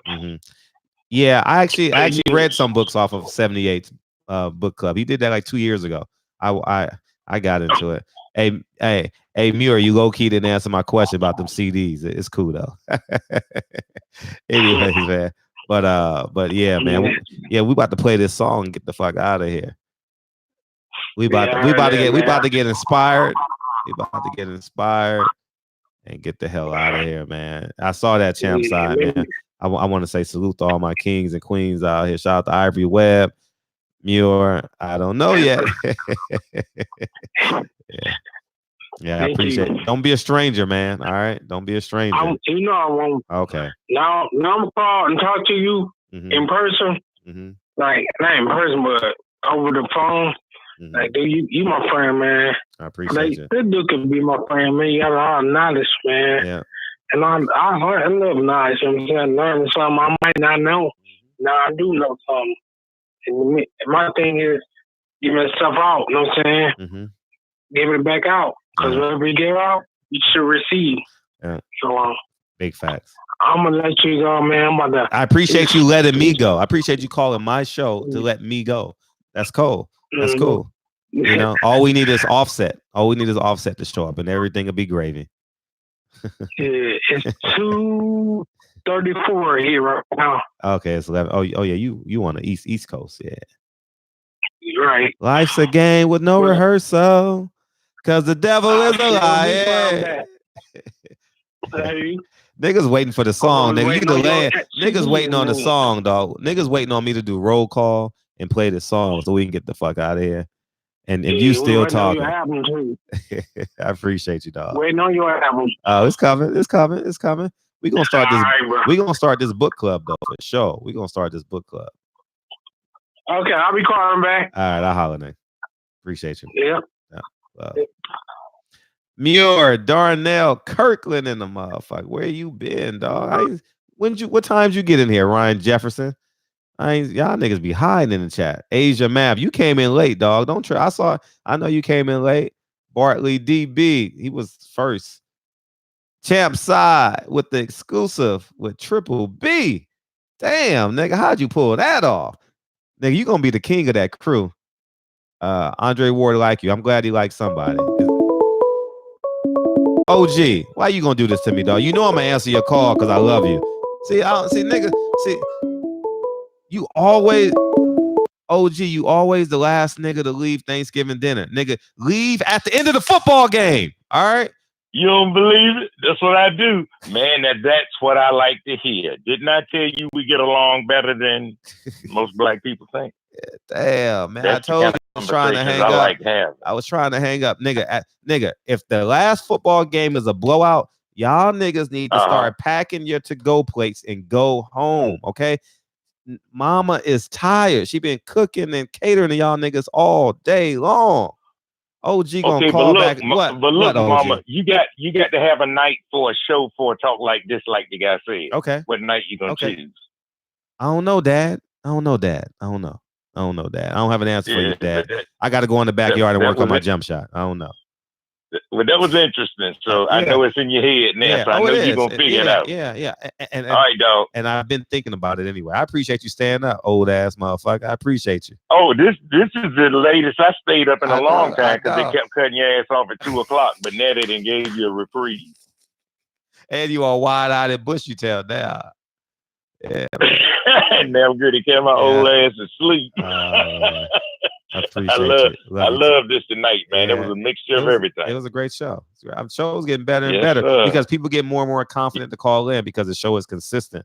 So they getting acclimated to people's voices and no one's threatening. I mean, we're gonna talk our shit too, but you know what I mean? But Oh yeah, absolutely. Yeah, man. And everybody's having fun and ain't nobody at each other's throats, you know. Every now and then you gotta slap a guy with a wrench or something, but there's somebody that don't want to be in this conversation anyway. But I love this tonight. This is one of the top 10 you done had tonight. Okay, top 10. So, top 10. Appreciate you. Top 10. You'd had a lot of them, but this one of the top. Okay. This nigga phone died. Nigga pulled the cord out the wall. Nigga old ass done pulled the cord out the wall. All right, King. All right, love you, man. Oh, man. Asia Math, you was late today, Muir. You was on time. I got P Money. What up? What up, Darnell? Boxing Truth Serum. Play the theme song. We gonna get there, dog. I know it's only 100 people waiting to hear the song. I'm gonna have it out next week, probably next week. I promise. Hey, y'all want to hear a funny ass story, dog? A woman called me today, randomly, right? I just gotta know the name. She's not even a boxing fan. Her brother or her cousin told her to watch the video. I guess because she's related to Shakur Stevenson or Gary Russell, either the two. And it was like, and she heard she was listening to the video, and she heard the song. She Googled me. I mean, I'm not hard to find, you know what I mean? Through my past lives and shit. She Googled me and said, I gotta know the name of that song. When are you dropping that song? And I'm like, next week. So it'll be out next week, man. YouTube is gonna give me a strike and shit, and I gotta go in and tell them that I own the song, and it's gonna take some time and yada yada yada. So that's why I've been reluctant to publish it. You know what I mean? Because I don't want to go through that with YouTube, especially with my channel being so aggressive and shit. So that's the biggest reason why I haven't published the song. Because once it go published, you know, if I play it, it's gonna say someone else owns the rights and shit, and then I gotta email Google and say I own it. Then it's gonna take 2 weeks for them to respond, and that's why I didn't do it. That's one of the biggest reasons. So I'm not gonna publish it. Just gonna have to release it and sell it on its own website, but not publish it. So the world's not gonna get it. It's just gonna be like a barbershop conversation anthems if y'all don't share it. But anyways, man, I love y'all, man. Kenny Gonzalez, I ain't seen you before. Are you COINTELPRO? Kenny Gonzalez. Don't that shit sound funny, Kenny Gonzalez? You couldn't even get the fake name right, Kenny Gonzalez. Asia Math, who I'm missing, man? Champ Side, what it do? Getting the exclusives, man. He knows his sport. Send me those links, man. I got a lot of travel time in the next 2 weeks. Next 3 weeks. I got a lot of travel time. Donald, old ass. Love you, man. Keep it up, VA. Kenny got LO. You see me? And you said the same thing. Oh, really? Oh, where we met at? Where did we meet at? Kenny. We met in person? Kenny Gonzalez. That nigga got a COINTELPRO name if I ain't never heard one. Dre Finest. Nigga be on people's necks in the comment section. You aggressive like me and shit, Dre's Finest. Anyways, man, I love y'all. We gonna play the song, get the fuck out of here before I wake my kids up and shit. It's killing, millions and millions of people. We're gonna, me and my team, along with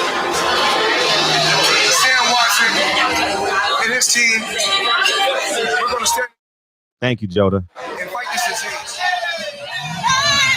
Come this way before, travel through the open door. Circumstances navigated the path, and life happened oh so fast. No, it got lonely. Sometimes you see, I know we couldn't make it. Even when I'm offbeat, I still land on my feet, and nothing can shake me.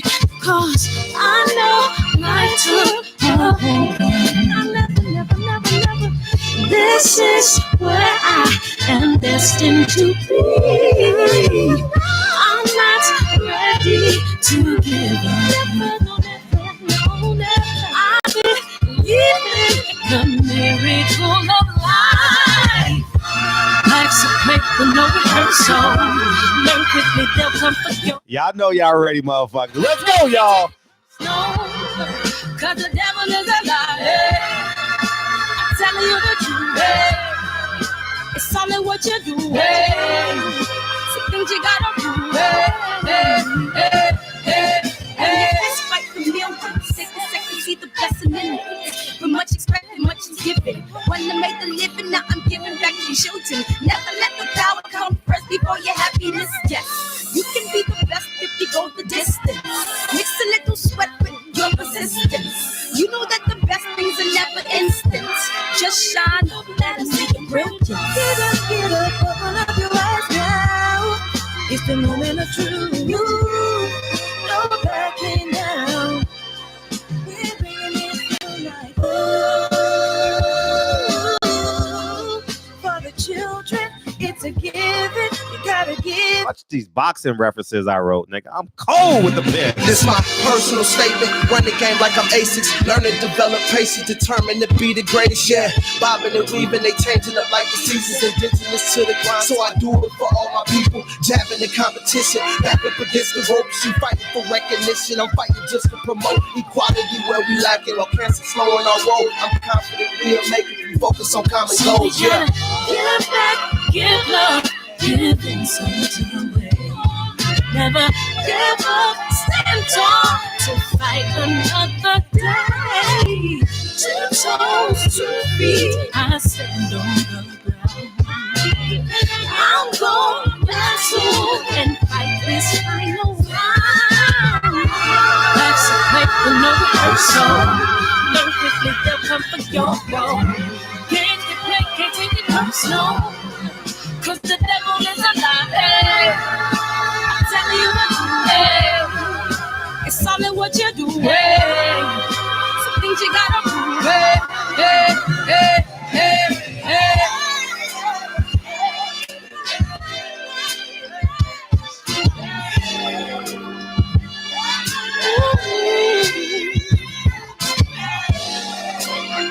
I'm gonna share all that I have and give to those in need. So we're gonna win this battle, fight that disease. No more.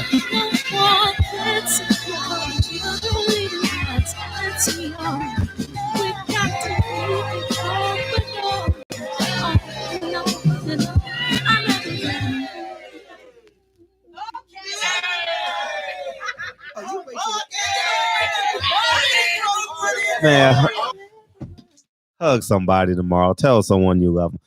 As the OG would say and 817 would say, tell a black man you love him tomorrow, man. Have a great day tomorrow. I love y'all. DB, South Central Zone. The devil is a lie. Hey, I'm waking up my family. Hey, it's time to go to bed. Hey, I really love y'all. Hey, I'll holler, y'all. Peace. I'll see y'all tomorrow. Holla.